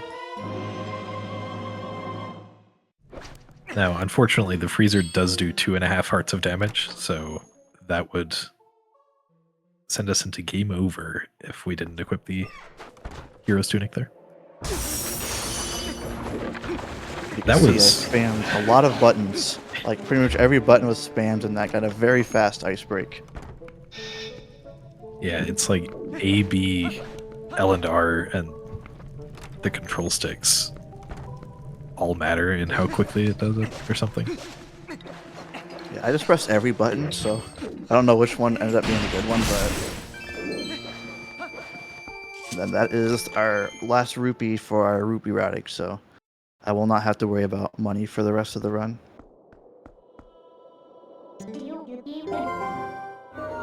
That's all we need to do in Snow Peak. No need to finish the dungeon because we can skip the next dungeon entirely.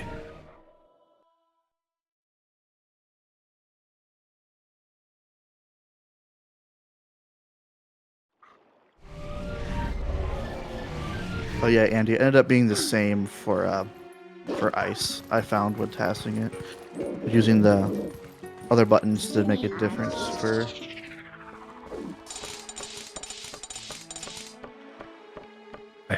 I hope you like climbing ladders.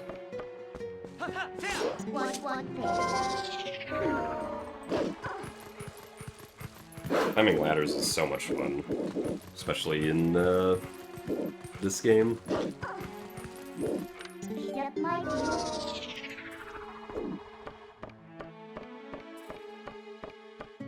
There he goes. 18 seconds of climbing a ladder. I bet this took super long to task. Like, this looks really impressive.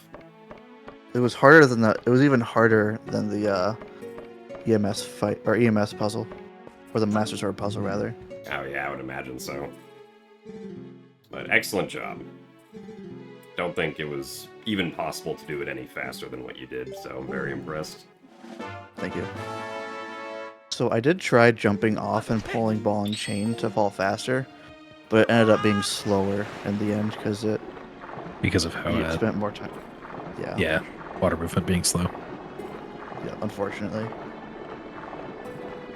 It looked really funny when I did it with ball and chain, but sadly not fast.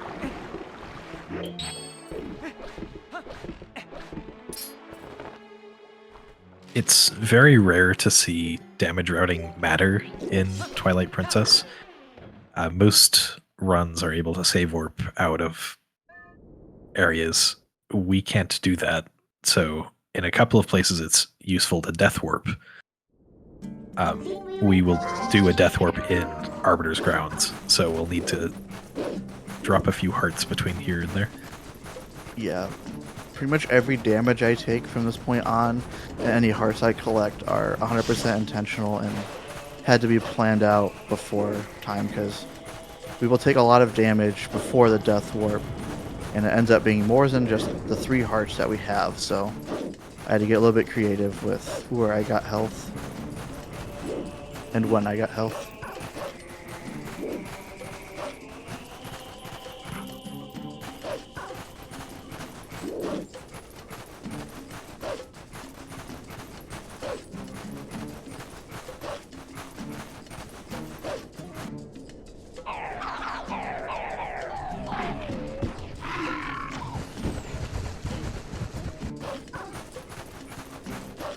One nice thing about tassing is that you don't have to worry about lag in the game.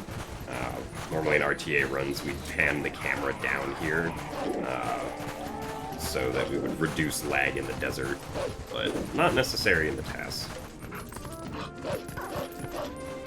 That's another remarkably precise clip. RTA runs use the ball and chain to knock that first pillar down, but the TAS is able to just go straight through it. And speaking of differences between RTA runs will normally just do map glitch here, but we don't have map warping, so we're going to get to KB in a different way, which is actually faster than doing map glitch anyway, so it works out well for us. So we can do an LJA bomb boost to get on top of the tent.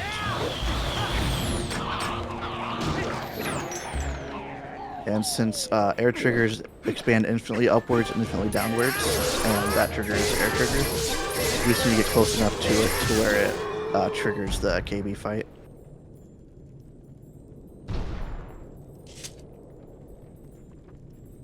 And then 4 quick spins is all it takes for KB.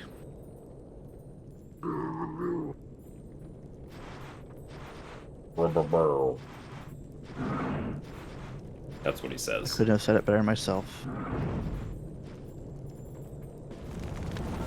And somehow managing to burn down this brick building. Except fun fact, this if you- fire is not dangerous at all. You could sit there forever and it would never burn down.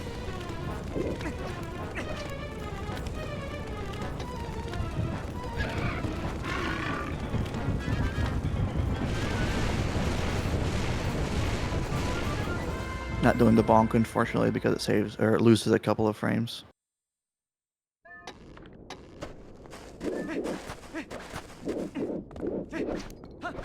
I'll accept it in the name of speed. Thank you.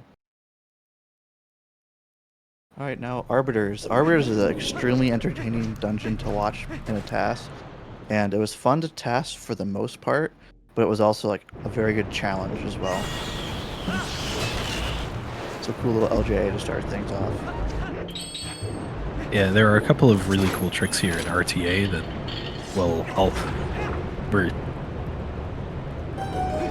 I mean, a couple of them maybe shouldn't be RTA. They were originally considered TAS only. And there are even more that have been found for this dungeon. Lots of ways to speed this up.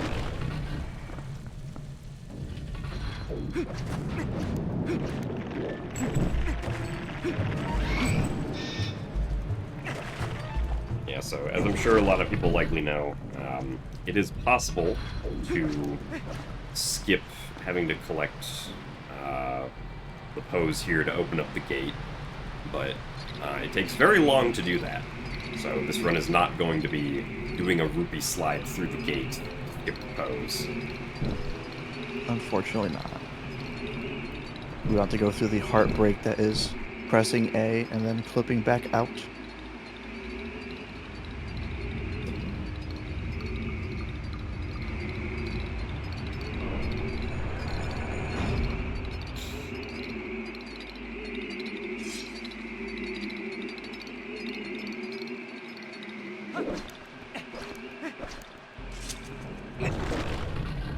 So coming up is one of the, you're not going to see this RTA. It's a very non-RTA way of doing pull one skip.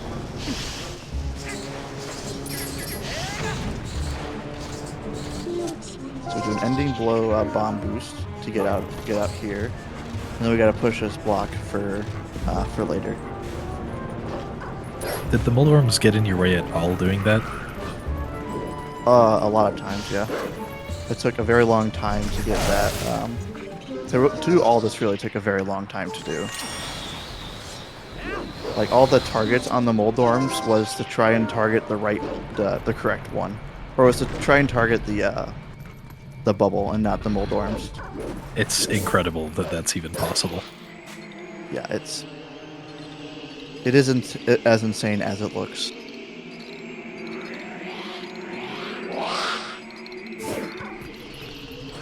And then right here, I'm gonna use this time to get a little bit of health because I need some more.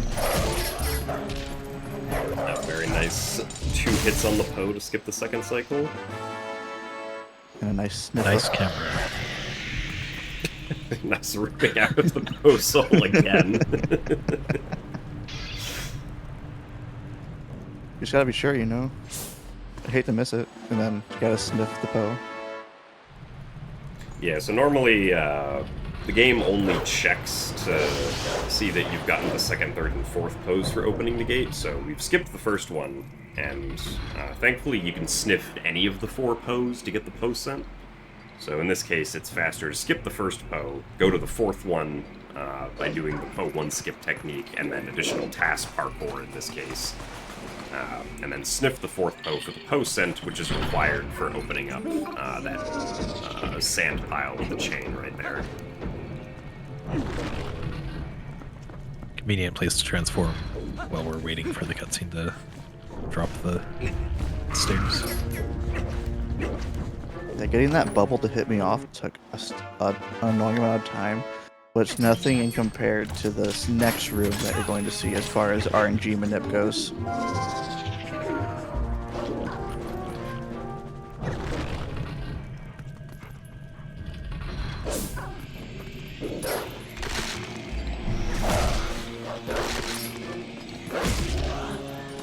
What we can do is have the bubble hit us right as we begin the ending blow on the Poe so we could run, and then we can do a 1-frame dash to get even closer to the door.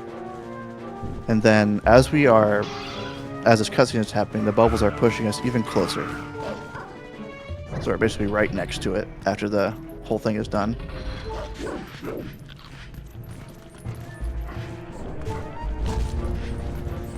And then we got Fancy form of speed rat there.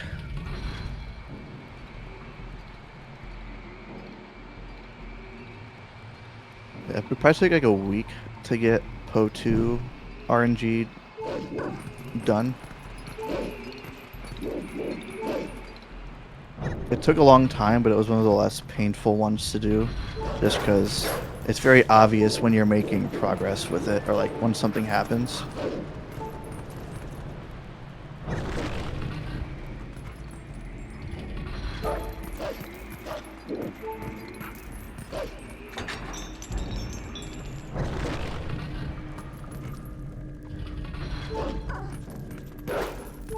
So we're going through this area the wrong way. Normally we'd have to avoid some ghost rats in that room, but without getting the small key there, there's no need.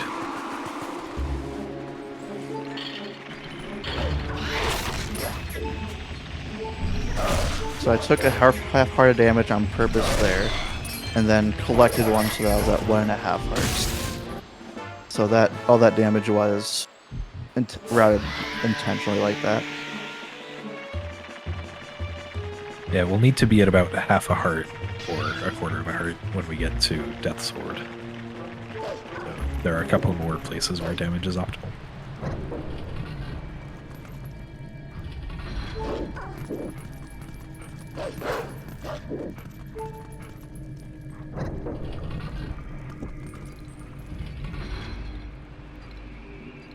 Yeah, so I tried getting that Badamja, but a couple times I got it, it wasn't fast. Yeah, the Stelkins, like, I don't know what it is, but it's very difficult to get them to actually hit Link there while he's like pulling out the Ho Soul. Yeah, I know I tried it. I think Beast tried it. I know Taskmaster did. I'm sure Ek did as well. So no one's been successful yet, but it might be possible. Very fast clip to get the boss key early. And then some very cool human movement.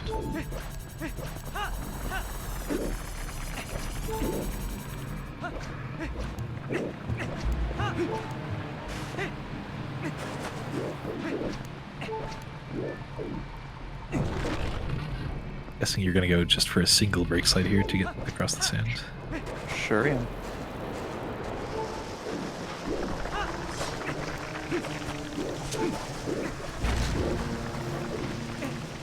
And if we time this last roll, we can actually roll through the gate and fall into the sand. That just gets us that much closer to the fall shot target.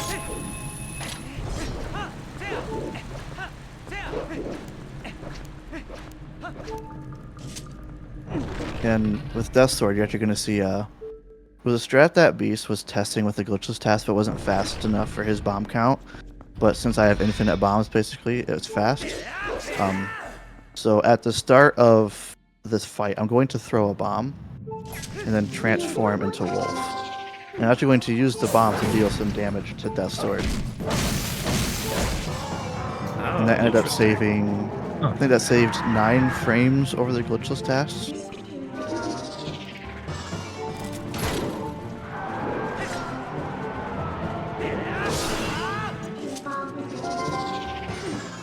Careful not to get that heart. It would really mess things up.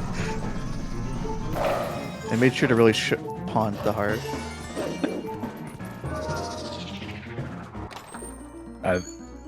That's one of the strats that, when it was found, was considered to be TAS only, but it's been incorporated into RTA runs. And we can't save warp out of here, so it's fast to just death warp. Saves about 20 seconds RTA. I tried to get to where I would die on the chest, because that would be faster. But the one time I got it to where I would die in the chest, it ended up losing time, so I just had to stick with that.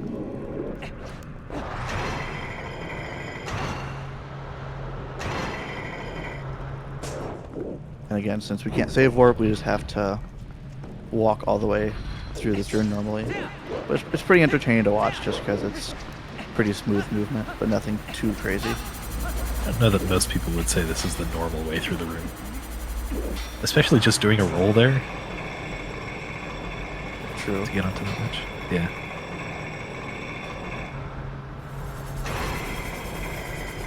Nice grab onto that rail. Not even hesitating for this.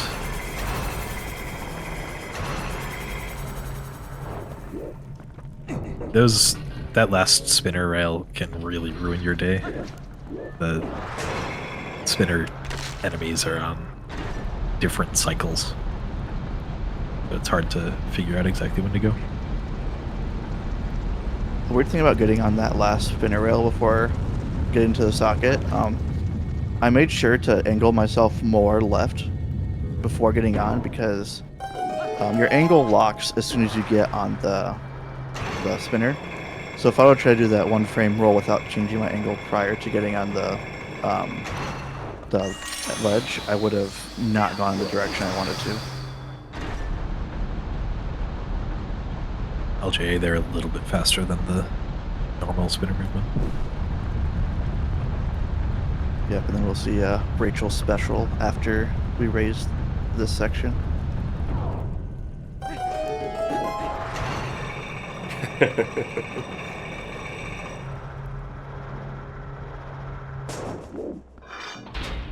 And now we're going to fight Stallard, surely? Oh yeah, definitely. This was one of the big things that made it possible to save time with bombs coming up.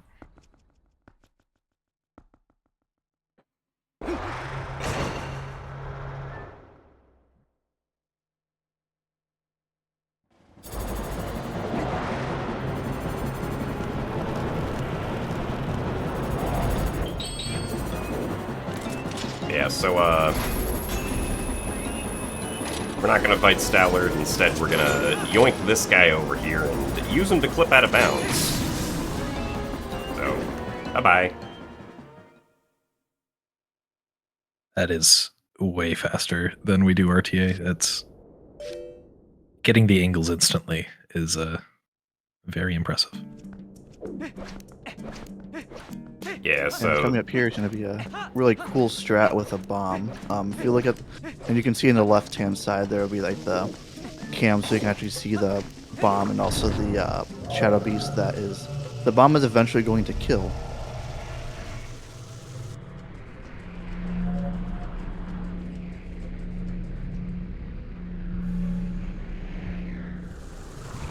So we'll kill these ones with our sword, and then the bomb blows up the other one.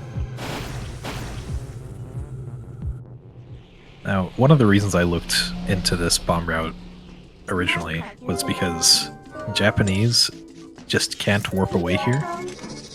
On other versions, on NTSC-U and PAL, you're able to zoom in on the map and warp away, but that doesn't work on Japanese for some reason. So Stallard Skip actually saves more time on this version than other versions. Because it stops that meta text from coming up entirely. it's interesting. I didn't know that the map zoom in was also fixed on JP. Say hi to the kids for a minute. Hi, kids. Hope the kids are doing well. They've been just kind of hanging out for a while, so I think they're pretty good. Right side early city. And then the very not possible version of warping the cannon, we are doing UMD. So, as we just talked about earlier, calling Midna to warp and then delaying the warp by alternating between A and B frame perfectly. And I think it's like roughly 3 seconds of alternating before you stop to allow the warp to show up. And that is very not RTA viable. Yeah. And ultimately, it's one of the things that also allows for skipping, having to fight the Shadow Beasts back at the Kakariko Gorge. Yep, without doing Temple of Time, it's what gives us that ability.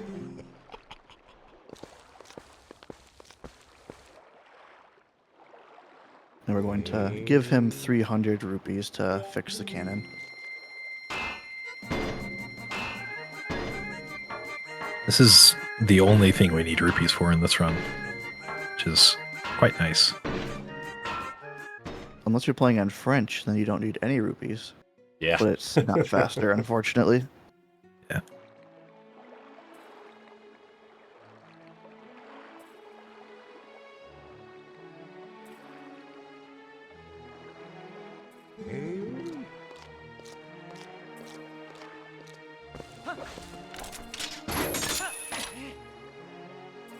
So if anyone is familiar with City and TASs, you probably know what trick is going to be coming up here pretty soon. But there are some also just general differences to some the previous GameCube TASs. This is a really nice place to have more bombs than you need.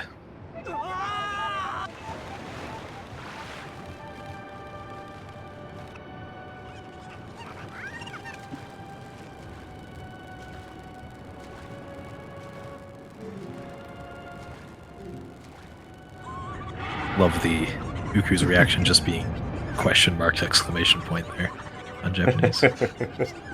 Yeah.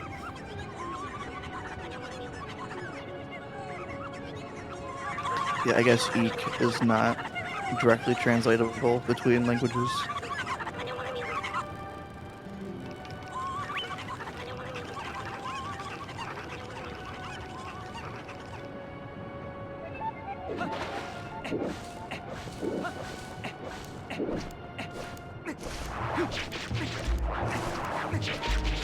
Managing to avoid the wind entirely. Yep. So wind RNG for City for the entire dungeon is determined before you enter it, like when you enter the dungeon, which I didn't realize. So I'm gonna have some a little bit less than favorable RNG in the next area, but it wasn't really a big deal. I just had to do it slightly differently from the other TASs. Transform Wolf there to open that door from further away than human, and that skips activating a trigger. Yeah, we also did not go and get the City in the Sky small key that is normally necessary to open up this locked door here. And that's because we're not going to be opening up that locked door. We're instead going to be opening up the door that's beneath it, which is not locked.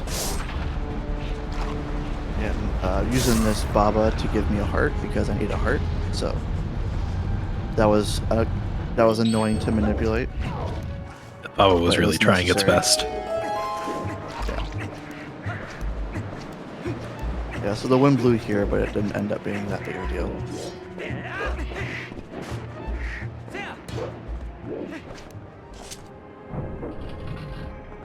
So I think I'll let Jib explain this since you were the one that discovered it ultimately. Yeah, who likes rearranging level geometry? So, this is the City in the Sky small key skip, which takes advantage of many instances of clawshot actor displacement, which is a glitch that occurs when you clawshot something that normally should pull Link to it, but then Link falls while in a certain part of the animation for clawshotting it, and instead it'll cause the thing that he is clawshotting to get pulled to him. So in this case, we do a couple instances of that to place these pillars in specific spots so that we can bomb boost up and skip the small key in this dungeon, which ultimately saves about 50 seconds. That was so hard to TAS. It's words don't describe how hard that is, even if you're just TASing it. So there's a reason no one's done that version RTA yet. There are a lot of tricks, tests that were discovered for TAS that eventually make their way into RTA runs. That one is far too precise to expect that to happen. Yeah. Though there is a version that's done if you have a bunch of hidden skills. If anybody ever does the version without hidden skills RTA, you get $100 from me. Also, sideways climb here to go upwards. Very cool.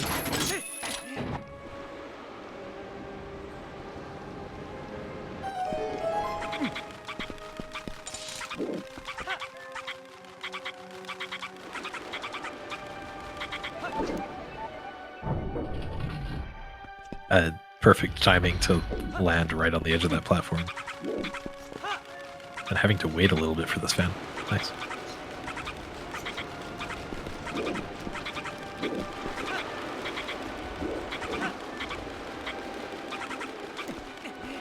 And the reason I needed so much health is for a jump coming up in this next room that's going to take 2 hearts of damage.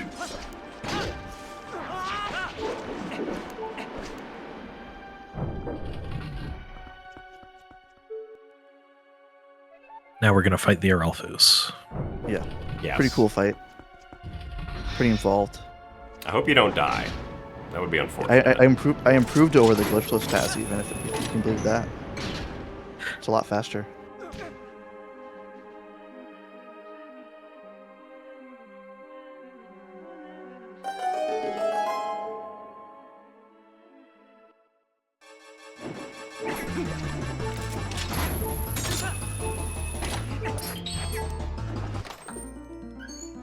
And now we're going to do Death Warp. Precise claw shot to get through there. In RTA runs, we take long enough on that claw shot that it's faster to just have the Aralphos hit you on the other side to Death Warp. But with the TAS, it seemed like you cancelled a little bit of the animation with landing on the chest too. Quite nice.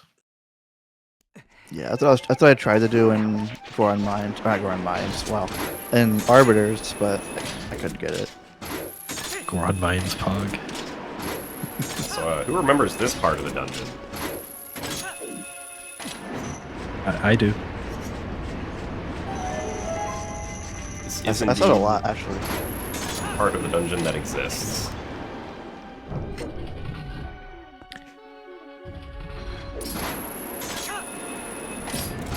If I remember correctly, it's not that much slower to go back this way than to save warp.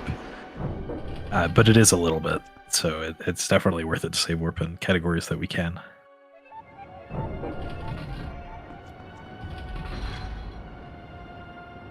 And some pretty funny claw shots here on this section, underside of this walkway. Gonna get our head bitten off by this Baba. Another sideways climb.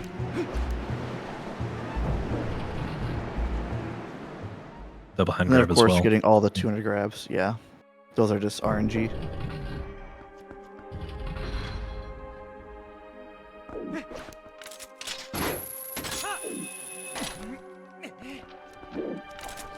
So because we entered this room when we started the dungeon in a specific way, the fan up here is not active, so we can just come up here and get the boss key early. Also doing the newer high clip, which is very cool. Skips having to go outside. It also skipped having to do a jump slash there by, I'm guessing, doing a frame perfect A press. Yeah, you have to delay the A press by a couple frames, so because like as you latch onto it, Link sways a bit, so you want to time it to when Link starts swaying to the left, so that you actually fall far enough left to just barely land on the ledge.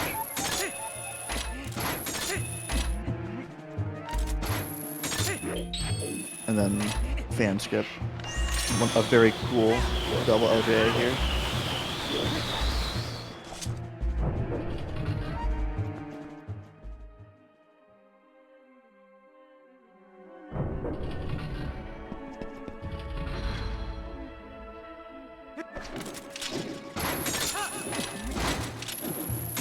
Now we got the TAS tower climb path.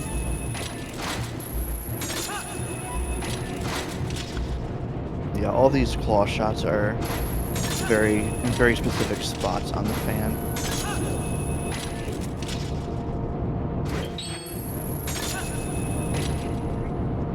So we can get from this fan all the way up here, and this claw shot is frame perfect and pretty precise with your aim.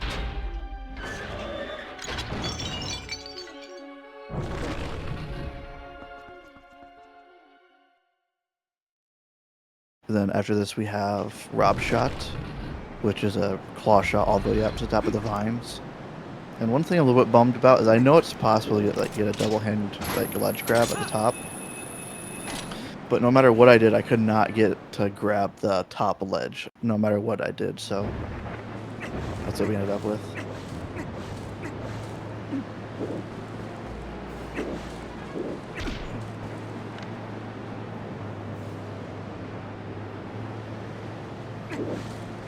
This killing Watching time the while we control wait stick for... during that, yeah.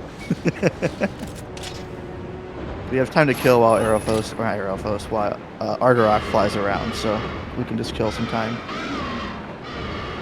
Staying on the outskirts so that she doesn't do her sweep attack. And then we can do a quick re-grab.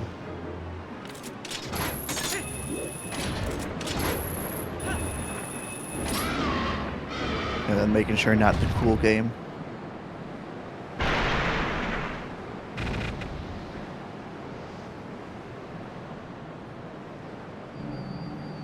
Yeah, so with Argarok, for a while it was thought to be just like the normal, pretty auto-scroller fight. But when Beast was doing the glitchless task, he found some optimizations. And by basically making Argarok roar sooner, which unfortunately I couldn't do it for the first phase just because it requires Wii aiming, because Wii can aim a lot faster than GameCube can. But I was able to do it on the second phase, so you'll see like a faster version than RTA on phase 1, but not as fast as early roar would be.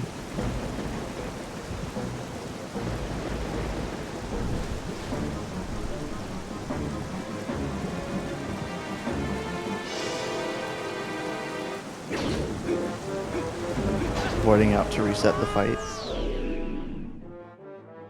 Yeah, it gets Argarok in a little bit better of a position sooner. We will need to have two hearts to land on the bridge, leaving city. That takes 2 hearts of damage, so we'll probably need to grab another heart at some point. Yep, we will certainly have to heal ourselves a bit. Yeah, so the correct earlier roar would not have had to do that last claw shot I did, but that was the fastest I was able to get it with our limitations. Yeah. A running slash and getting that while running, that's still pretty fast. Yep, so there we got Argarok to roar a lot sooner than normal. And then from here we just have 2 claw shots that we have to do before we can claw shot onto her back.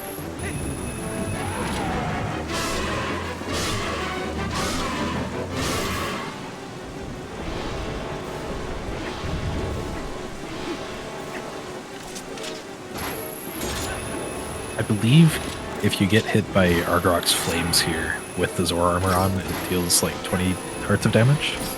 Yeah, it would. Hopefully you won't do that. Might be a bit of a time loss, yeah. He says it's 10. I'm going to do this phase a little bit differently because she tries to fake you out, but you can put on the iron boots to make her turn sooner, and then take them off to make her stop shooting flames. But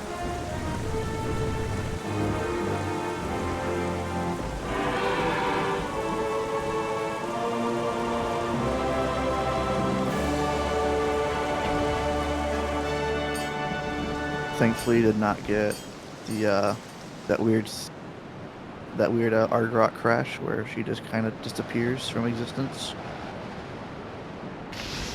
Or I got soft locked.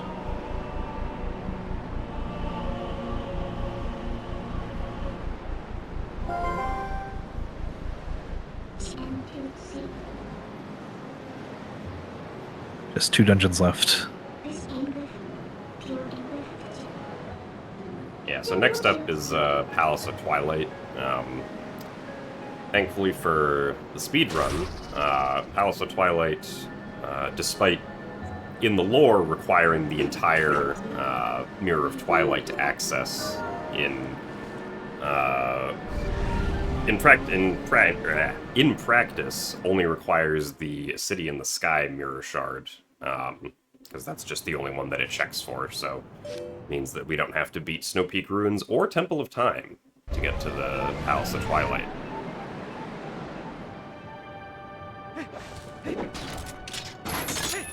It is also why early City in the Sky is such a big sequence break for Twilight Princess.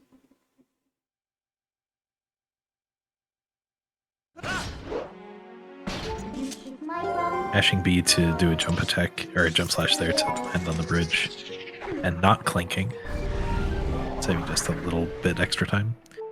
We are entering Palace of Twilight on 1 heart of damage, and RTA, it's quite scary to do that. It's very easy to take damage in Palace. But I'm sure the TAS will have no problems. I don't actually remember how health goes for the rest of the task. And we're also getting to the point where the whips stopped. So the last work in progress ended at the end of City. So this is all fresh for everybody.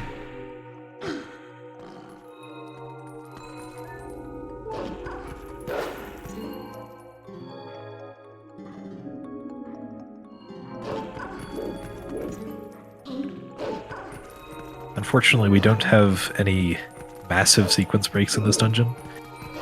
The invisible wall blocking us from going to the north section is just a little bit too big for us to get around.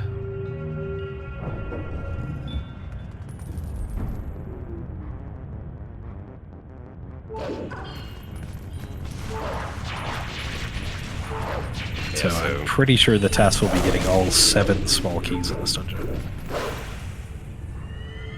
Yeah, this dungeon is basically beat some Zant heads, get a small key, progress to the next room, rinse and repeat. Also, fight Phantom Zant and bring back the orb.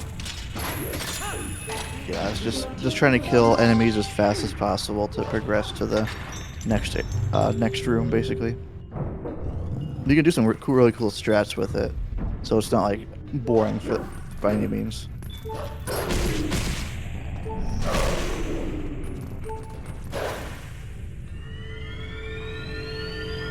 Unfortunately, we can't do all dungeons, no doors. True. Yeah, getting all the way to the chest there with the spawn you got is quite precise.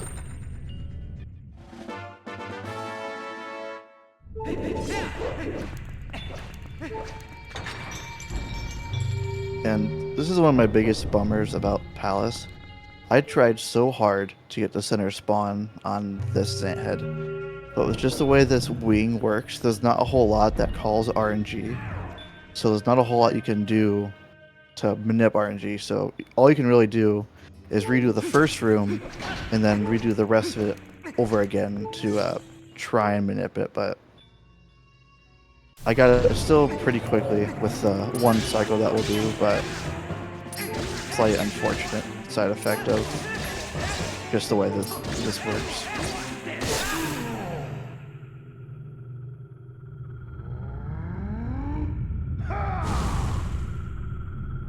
And the start of each of those attacks is frame perfect. And now, if you're familiar with the other GC TASs, normally you would put the soul in the socket, but we're not going to do that. We're going to do something a little bit differently. So we're going to use this pot to do a pot push, and then claw shot it over. That's funny. I've not seen that before. I had to do an extra target just because I couldn't aim up to the claw shot fast enough, whereas the glitchless TAS just did one target, just threw the boomerang, but I did not know that there were claw shots up there, claw shot targets. Yeah, neither did I. Yeah, that was something Beast came up with the glitchless TAS, and then it was a little bit different with GameCube just because you can't aim nearly as fast. Yeah, I mean, that's definitely faster in general because it skips the whole hand waking up animation in that room. Yeah, and it skips the cutscene of the stairs rising.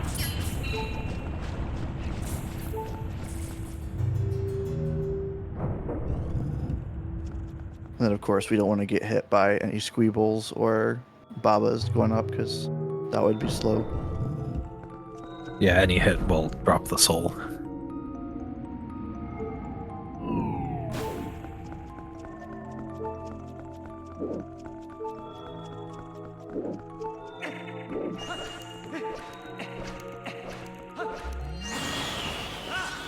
And then timing that so we get the LJA off just before the cutscene starts. And the cutscene on the platform not lighting up.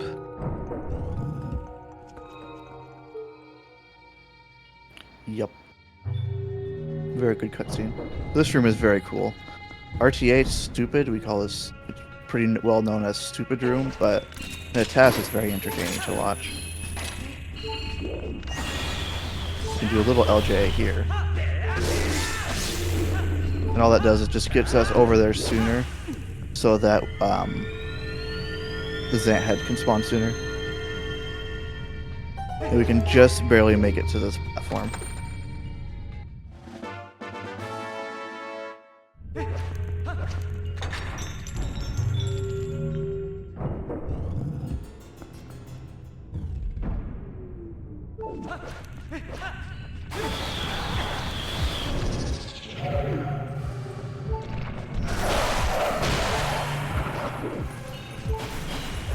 Another 2-target Shadow Beast fight there.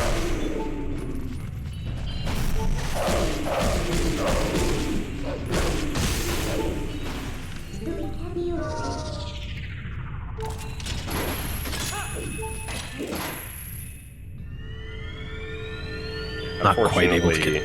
Yeah, not quite enough time to get the next shot in there.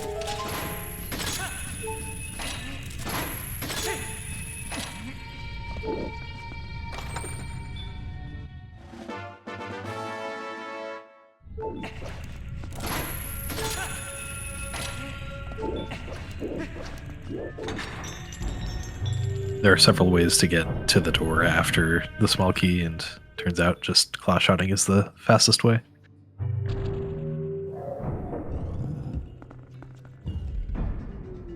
Yeah, so on this phase, I did get the center spawn for Phantom's Ant, so he'll be right next to me when we spawn in.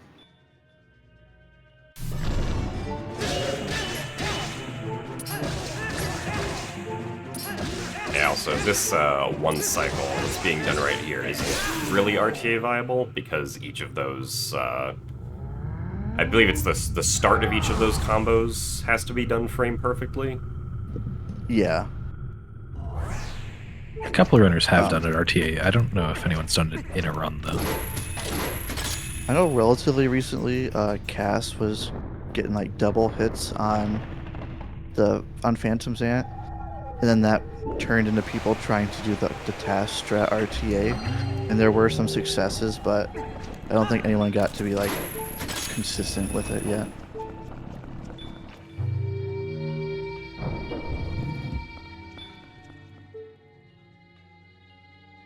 This next room is pretty cool. When throwing the soul, I'm going to throw it in such a way that after the cutscene of the stairs rising, there's another one right after it, and I leave one frame in between so I can get an extra roll over.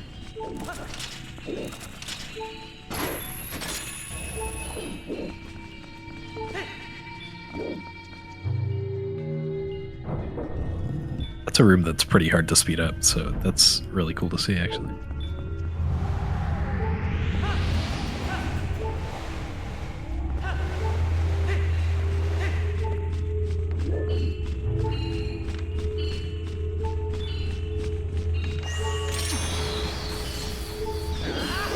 And then here it's very slightly faster to LJA to the end and then claw shot the orb back up with us.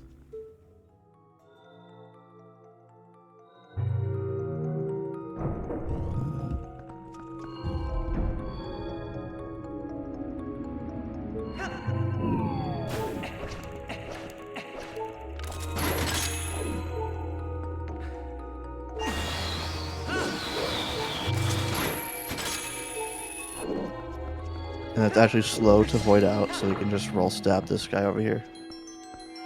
Capital D colon. So that gets us the light sword, which, if we could get past the invisible wall, we wouldn't need it, as long as we had a soul with us. But it's useful to get rid of the fog waterfalls and light up the orbs in the second half of the dungeon. The only other use it has is the shadow beasts outside of the dungeon now only take one hit, but we aren't going to fight any more of those. I suppose they also only take one hit inside the dungeon, and we will be fighting a couple more of those. Yeah, Anyway, this room is cool. it sure is. Teased it in the trailer, but you can actually see what all the seemingly random targets are all about. This is key super jump, and what does this skips the 2 souls. And that Swag. it's not that hard to do RTA, but it doesn't save that much time, and there is a lot of RNG with it. So most people don't really go for it as far as regular GB attempts go. Yeah, it saves about 2 seconds if I remember correctly.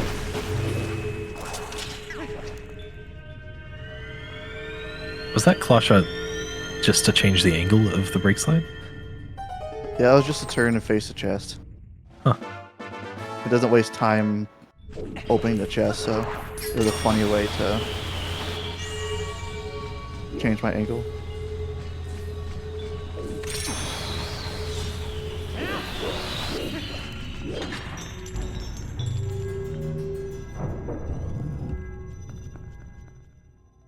So this first claw shot up through the smoke, a lot of people have talked about having a lot of hard time with it. This is one of the things that I got it within like 5 minutes of doing it. Like, it did not take long at all for me to get this claw shot for whatever reason, so I guess I got lucky on that at least.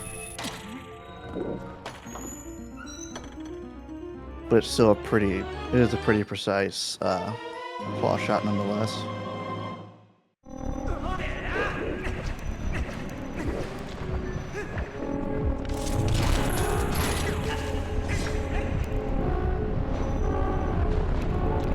These I'm gonna Kargroks. kill all these eventually.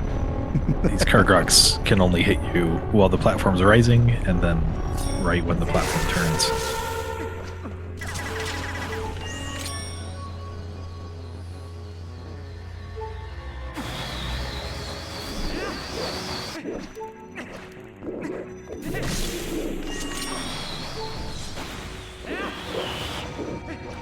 Very precise LJ right there.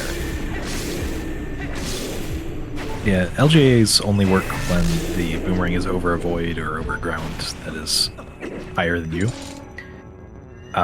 There's a lot of geometry below what we can stand on here, which makes those LGAs quite annoying. Yeah, in general, LJs and Palace are just kind of weird for that same reason of there being a lot of extended geometry out of bounds.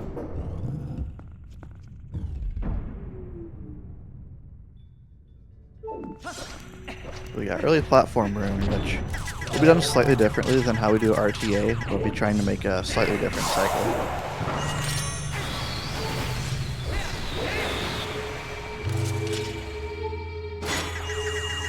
Oh, okay. Oh no, we didn't get the heart. I was bamboozled.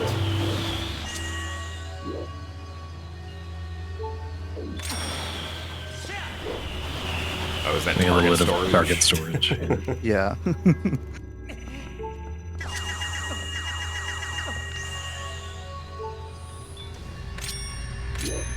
You have a lot of chances to mess around on tier, so I made good use of it. And purposely delaying killing this Zant head,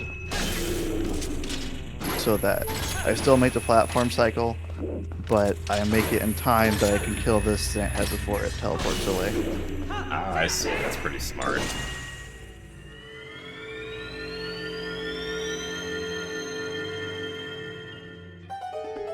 And then we can do a cool jump after getting the small key. Do not try this at home, it won't work. Yeah. It's not very hard, but it only saves a second. So if you waste a second setting up for it, you're not saving time, so... And it's not quite a convenient angle. You can't just hold down left or something.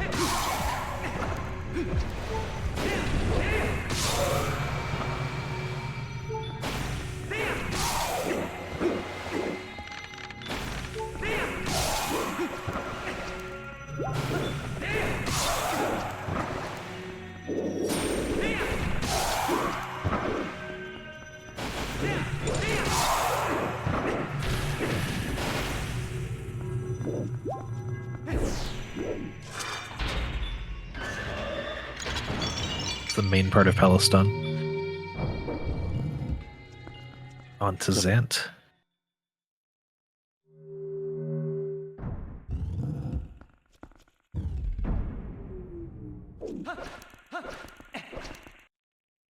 For a little piece of trivia on the French version, this little bit of text is a big reason why it's slow. For some reason, it just stays up for like a second or two. And I don't know why, it's just a weird version difference, but it takes a very long time. It's not instant text, it's like the Ganondorf text you get at the end of the game.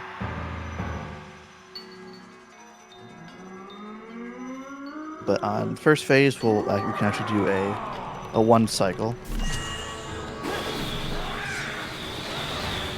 Yeah, normally in this fight, you need to finish 2 combos. But there are ways to trick Zant in the first couple of cycles, or first couple of phases. And then we can do that same one cycle on phase 2 here. I believe it's frame perfect in the first phase, and then 2 frames for the second. Yeah.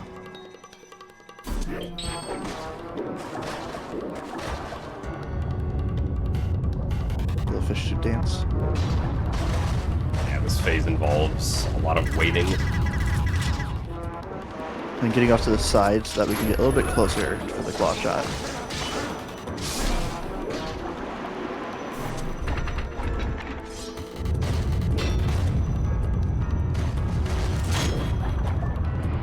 And then I'm taking off iron boots and starting to swim now. That way I can get to max swim speed right away. That way I can get to the position or the Zant head sooner. At a certain point, the spawn is determined, so I can get right up and close and claw shot him before he has a chance to shoot any balls at you. Yeah, the Zant head will always be the furthest one from you, and it's really nice that with good swim speed we can get to it without it even attacking us. That was an interesting knockdown with the ball and chain there. Yeah, the instant cancel.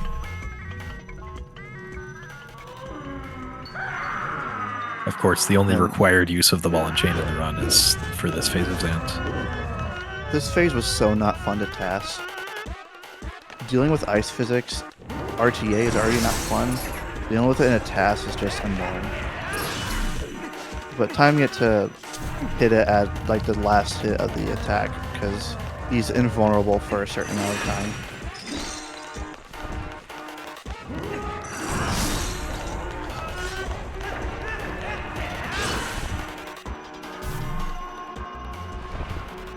And then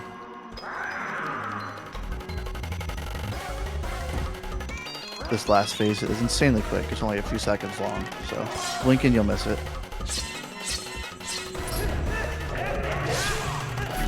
Intentionally hitting with the last hit, and then quick spinning him into the fence to make him spawn away sooner. Dang, no iron boot strat. Nope. Yeah, that spawning away to only need to do the one hit is clever.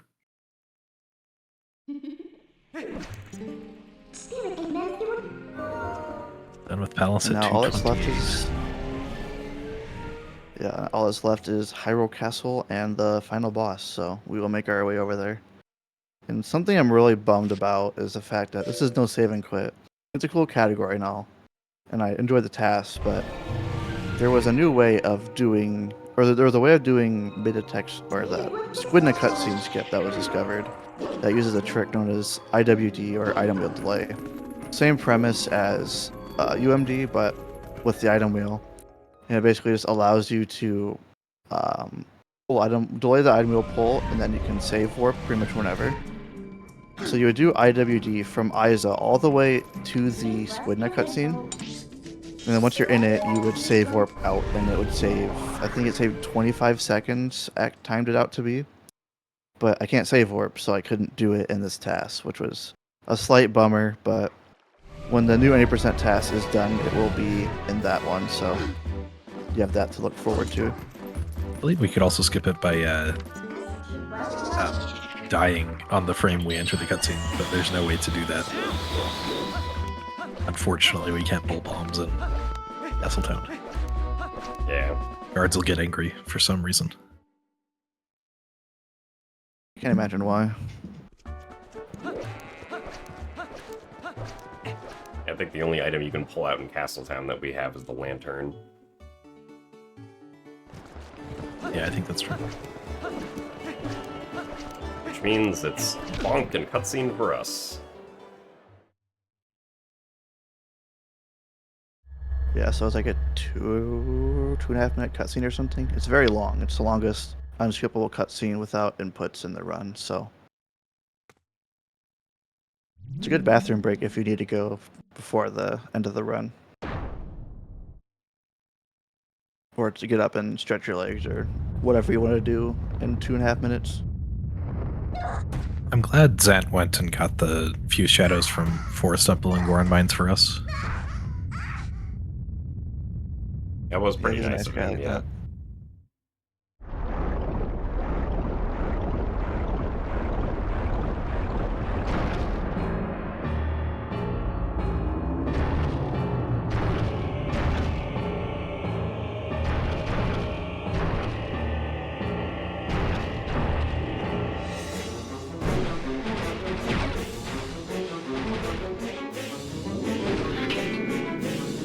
And a cool thing about this this cutscene, on the Wii and HD versions, you can actually see the barrier crumble, whereas it just kind of fades to white on GameCube.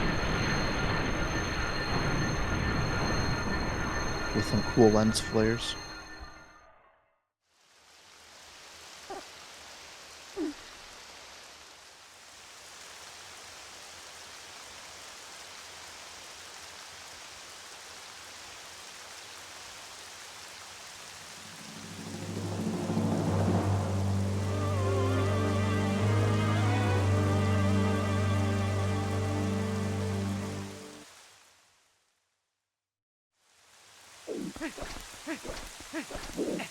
So in a task that could save and quit, at the start of the dungeon you would actually see them take the east wing. But because I can't save and quit, it ends up being faster to do the west wing.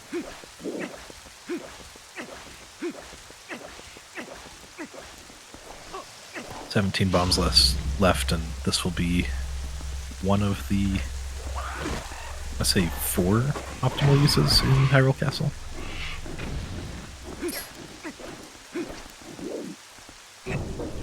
I couldn't think of a clever way to like speed up that fight. I tried like using a bomb and ringing it into the ground and stuff like that, but I couldn't actually get it to work out at all. So I just kind of had to stick with a slight variation of the RTA strat. But we can do a cool chain cancel on this one to get a roll. Yeah, it is possible to skip that barrier with a long jump attack, but because we can't save warp, there isn't a convenient way back. I think one might have been found recently.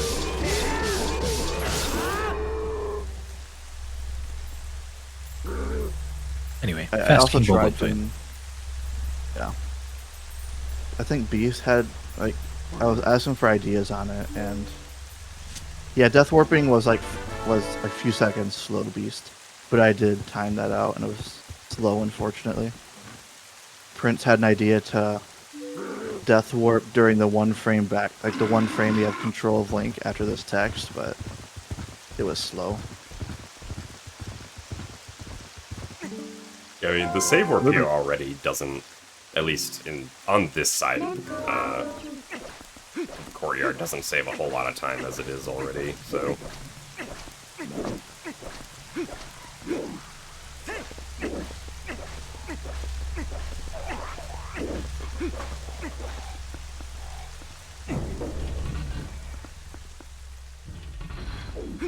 There's also an idea to do an ending blow moon boots on a Bokoblin to get out of the barrier, but I couldn't get that to work either.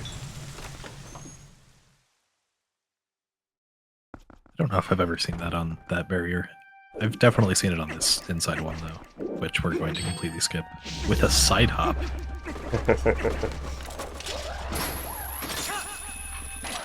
And we'll do skip the second chandelier by fall shining right to this one.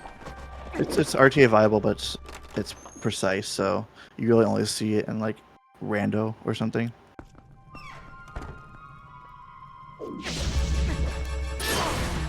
Or eventually the day that early Hyrule Castle happens. Or that,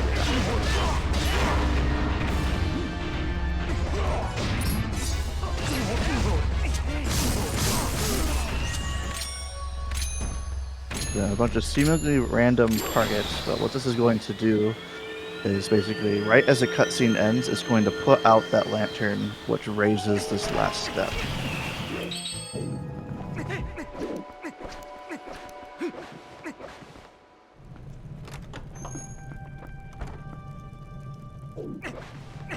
A little faster route through the lantern puzzle here. A little tighter than the normal strat, which just swaps the first two.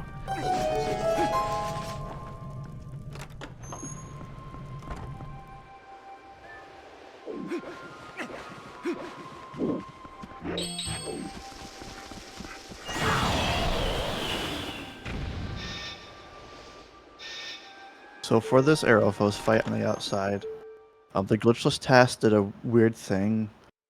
So like when you cancel the ball and chain, there's actually a weird hitbox in front of you as you're putting it away, and that deals damage. And I tried to get the strat that he did, but for the life of me, I could not get the strat. So I think it's only like 12. I think it said 12 frames, but I couldn't get the the super fast strat.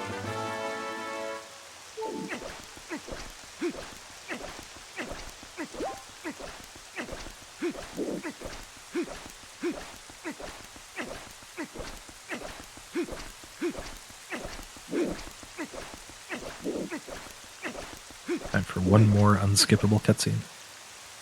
Yeah, we can meet all the friends we made along the way.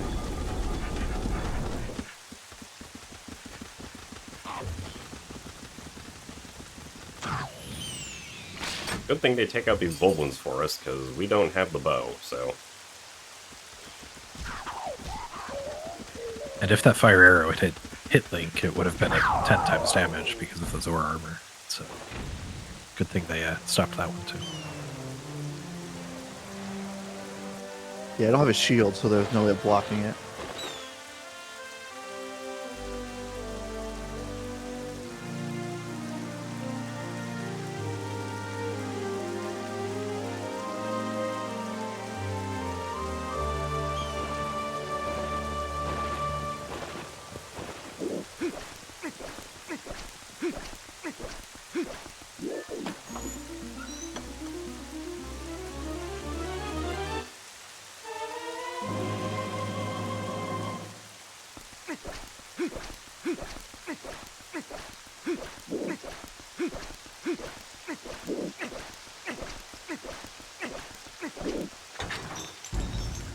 Alright, now we got the final climb. Always fun to watch in a TAS. It's very satisfying to do RTA as well. I can imagine the same for TAS.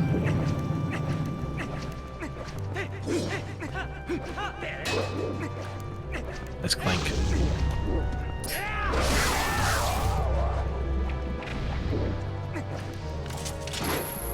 Time to do some cool sword twirls, because it takes a bit for each of the barriers to despawn here. Or just skip this one, I forgot that this was a thing. And then claw shotting, and then L sliding into the claw shottable range of the ribbon.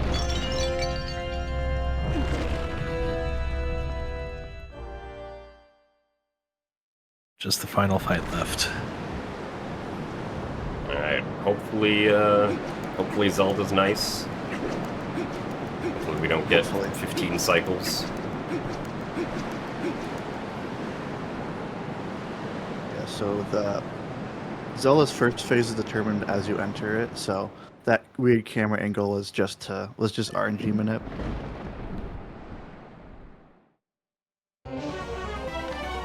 And then all the RNG manip I did during this fight was just done RTA with the controller. I just did a bunch of random stuff until it was fast. So, like, this is just all controller input. Yeah, because there's actually there's quite a lot of RNG that happens here. There's RNG in how many cycles the fight takes, which obviously we want it to be 7. There's RNG in what attacks Zelda does during the non-energy ball phases, which we all want to be charge attacks because the charge attack is faster than the triangle attack. And then there's also RNG in how long Zelda flies around between cycles, which has to be manipulated to be as close to as short as possible. And for the jump attack ones, I'm actually jump attacking her instead of like taking the damage because one, I don't have a shield, so I can't just like get hit that way. I would take damage. But I think it's actually faster jump attacking her because you collide with her sooner than if you were, even if you had a shield. And I think that's when the next phase starts, so that saves a little bit of time versus taking it with your shield. Glad we got a 7 cycle. Put him in there. Doing some precise attacks here to do the most possible damage. That'll speed up the 3rd cycle of this fight.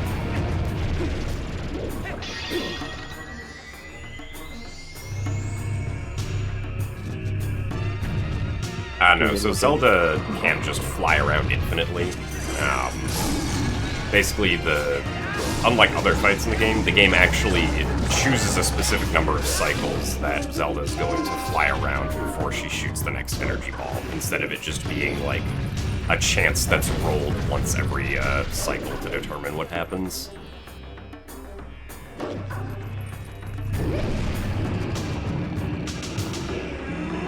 And then we can time this to grab B-Scan right as he comes out of the portal. And the RNG Almost for that is beat him actually to it. kind of weird. But now we just have horseback and one-on-one sword fight.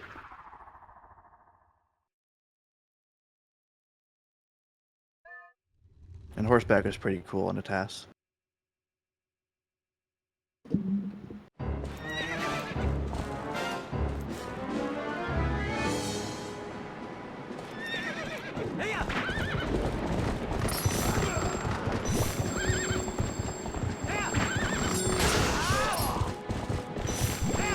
Since we already know where he's going to be, we can just get with him right as the gets hit with the thing, and then a very quick horseback phase.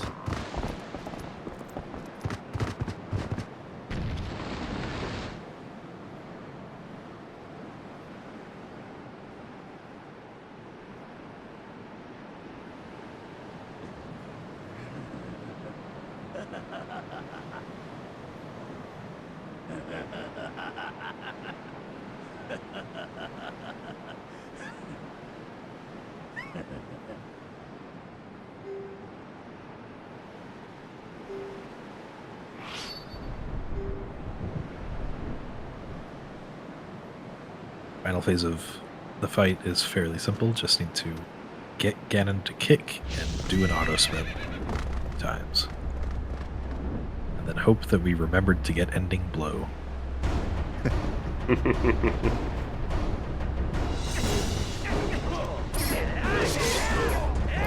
1. There's 2. And there's 3. And then And that is time. GG's. GG. Finishing Final with, time is a valid bomber's code. yeah, 24351.69. Nice. Nice. Of course, So there the was official a- task time will be like 12 minutes more than that because of Yeah. the text on the credits, but will be just under 3 hours, because TAS starts from console boot up to final input. But so there was when I released the trailer, there was a Google form sent out for guessing the final time, and somebody was 5 seconds off with their guess. Someone by the name of Metric. Sorry if I'm butchering their name. They guessed 2:43:56 was their final guess. So they were very close with their, and there were a lot of close guesses as well. There are multiple high 243s and low 244s.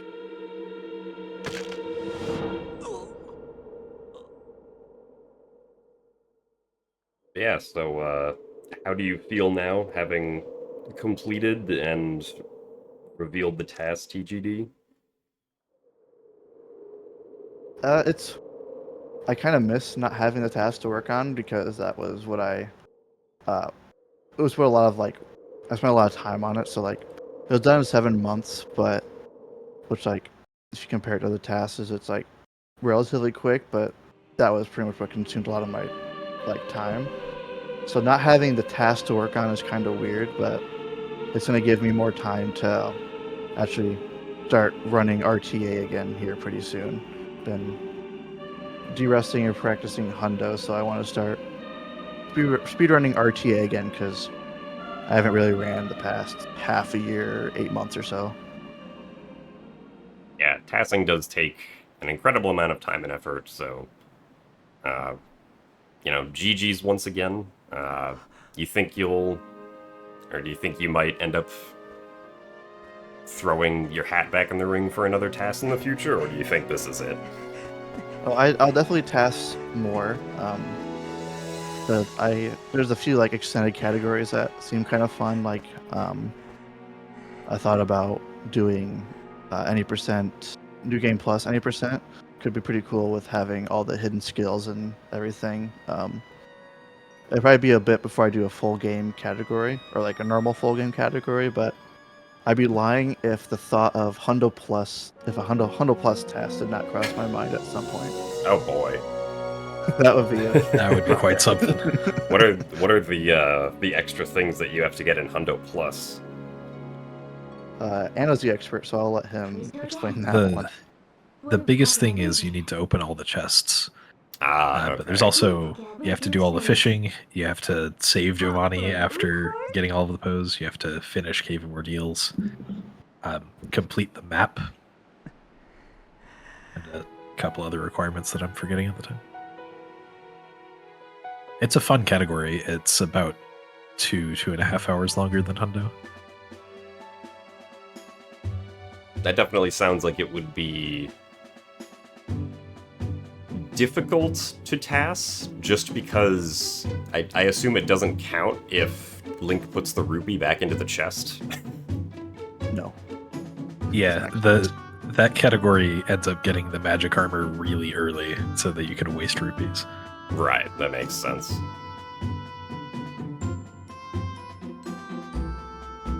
Yeah, don't expect that anytime soon. I'll say No, that. yeah, that sounds like that sounds like maybe a couple years away. At least. If I do you want to just- task some more, but I'm gonna be on a tasking break for a little while I do some RTA stuff, just because it's been a while since I've used a controller to play the game. Didn't you use it in the Zelda fight? Didn't you say You know that? what? You're not wrong. You are right. Besides that, it was all TAS input. Besides Zelda.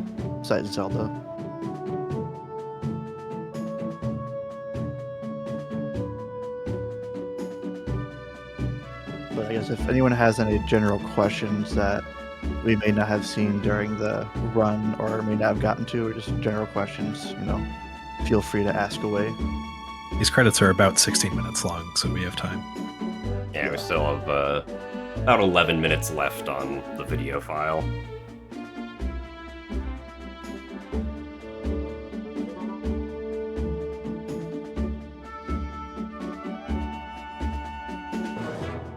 And yeah, I guess for anyone who might be watching on the YouTube upload, the current world record for the no save and quit category is a 3:05:36. So this is over 20 minutes faster than that.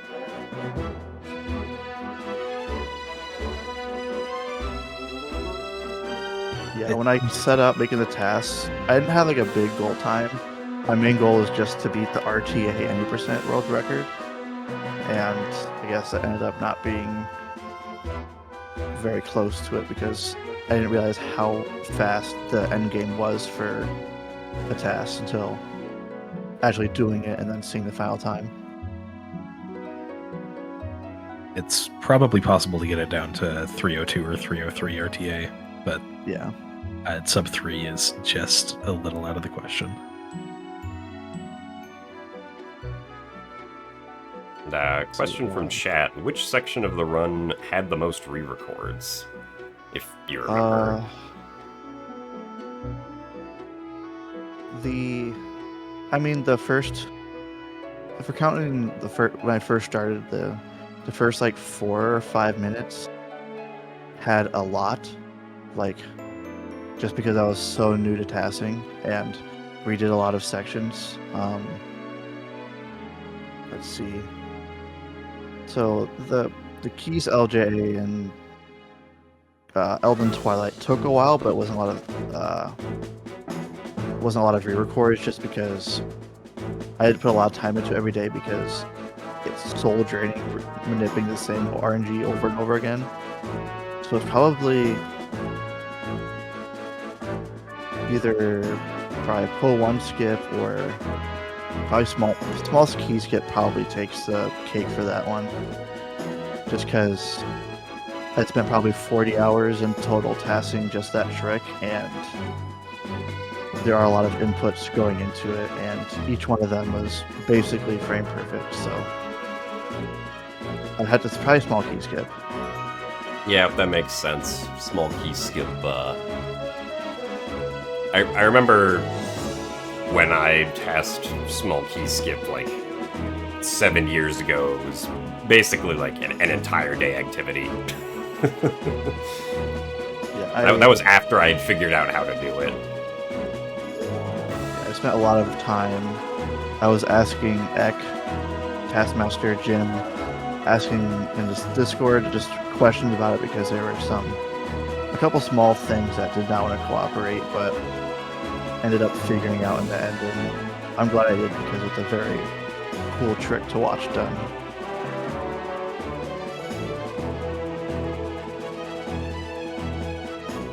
I'll see. I guess was there anything discovered while the task was being made that would have saved time to do, but like for one reason or another you weren't able to like go back to do or couldn't incorporate in the route?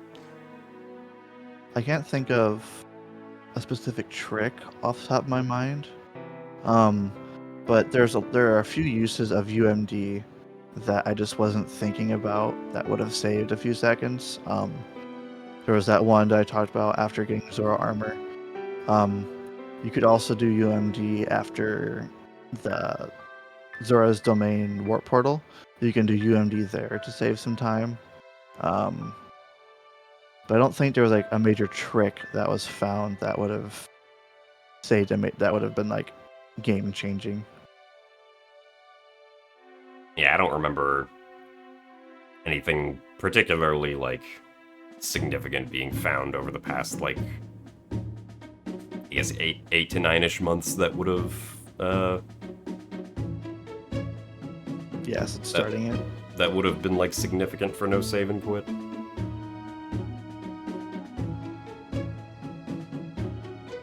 There are definitely things I wish I could redo, like in the first like half hour, 45 minutes especially. I was still very new to tassing at that point, so some of the stuff is, I guess, by my standards now, after completing an entire task, are not as good as I could do now, but I can't really hold that against anything just because I had never tasked before prior to that, so we'll still get into the swing of things. Yeah, that makes sense. I kind of had the same experience when tassing this game as well. Will I be moving upstairs? In fact, I am moving in a few days, and there is no basement where I am moving, so I will have to be upstairs. Sorry to say. Oh, sounds like you'll have to get a name change then. Yeah. The guy on this floor. Yes.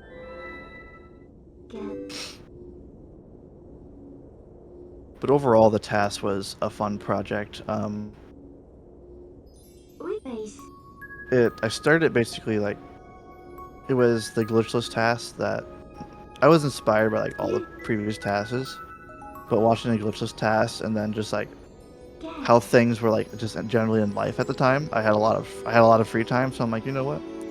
I'll try and do a TAS, and I was thinking of categories that had not been done yet, and I'm like, well, all dungeons has been done, Hunter's been done, 80% has been done before, so I'll try no save and quit, because no save and quit is the first category I ever ran back in 2013 or whatever, whenever it was. So I thought it was a good callback to the category that got me into speedrunning this game as a whole. So it was a fun challenge for sure. Yeah, and it does mean that we now have TASs for all 5 main leaderboard categories of Twilight Princess.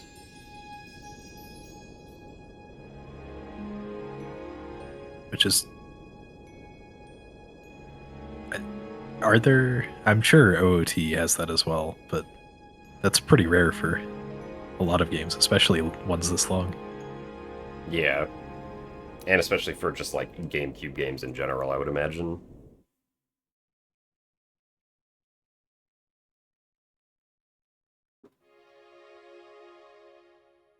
Yeah, we don't have Wii 80% yet.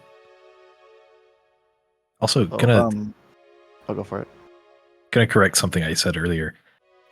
This test didn't do the trick that makes Japanese faster, which is a frame perfect trick at the gorge, the Kakariko Gorge portal. So, I think Japanese is slightly slower for this round, actually. I think I lost time, and if I was to redo it, it would probably be in German if I was to redo the task, because there are a few route ideas I'd want to try out that would require German or require map glitch anyway. Yeah, I think it's only a frame or two lost because of that. Yeah, it's nothing like. I'm glad I did in Japanese in the end, because you never get to see Twilight Princess ran in JP, so it was nice to show off the Japanese version.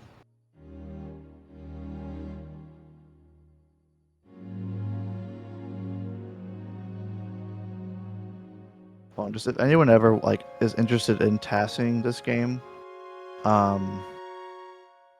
we do have on ZeldaSpeedruns.com. Beast did a lot of work on TAS resources, and that was very helpful when it came to actually getting started, because it has a lot of technical information that's important to know prior to starting. And then also I gotta give a shout out to Trog for Trog made the free cam tool that wasn't done just in with Dolphin's free look. It was actually a tool that Trog made, and I was able to convince him to make me a workable version that worked with Twilight Princess, because he made it for Wind Waker and showcased it in his No MSS task. So definitely check that out if you haven't. That's where I got a lot of that inspiration from. Taka also helped with getting certain addresses that were required for that. And then, as well as the other taskers that I had questions, I asked a lot of questions to like Taskmaster, Beast, Ek, Jim. I asked pretty much anyone who's tasked a question at least multiple times, so all that helped out a lot with multiple different things.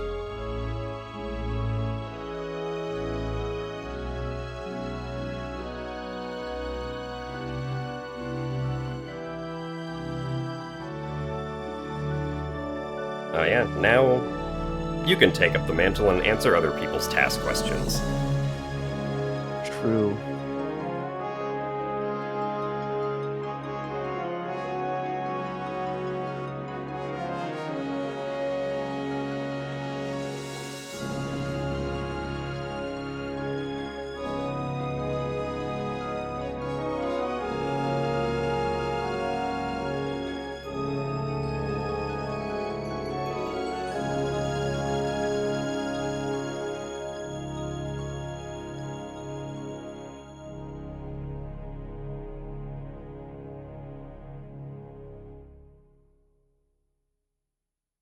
If you want to join the TP Discord, it's discord.gg/TP. And then go to zeldaspeedruns.com is where you can find the TAS information.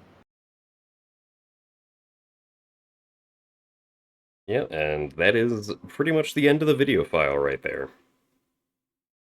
Yep. We have The 1 minute end. on this screen. It lasts forever for some reason. Yeah, they make you power off the console or reset if you want to get off of this screen for some reason. I don't think that's true on every version. I think This one fades to black after a while. Oh, okay. Yeah. Yeah, so when it fades, that's just the game itself fading out. It's not like me fading it. Well, I paused the video, so we're not going to see that. Oh well, we don't get to see the fancy fade out. But yeah, so I guess do either of you have anything more you want to add on to the commentary at the end here? Mainly just thanks for allowing me to show it off on your channel to get eyes on it, and thank you too for also co-comming as well. And thanks for the great test, TGD. Yeah, thank you very much Fun to for watch. adding another one to the TAS arsenal. The more tasks we can get, they're only going to get better from here. So it's very cool seeing other people tasks, because we've also had some recent task competitions, and those have been cool as well. So a lot of task content. Yeah, the more people who do it, the kind of just the better it all becomes. That's why we have wiggle break sliding. Yes.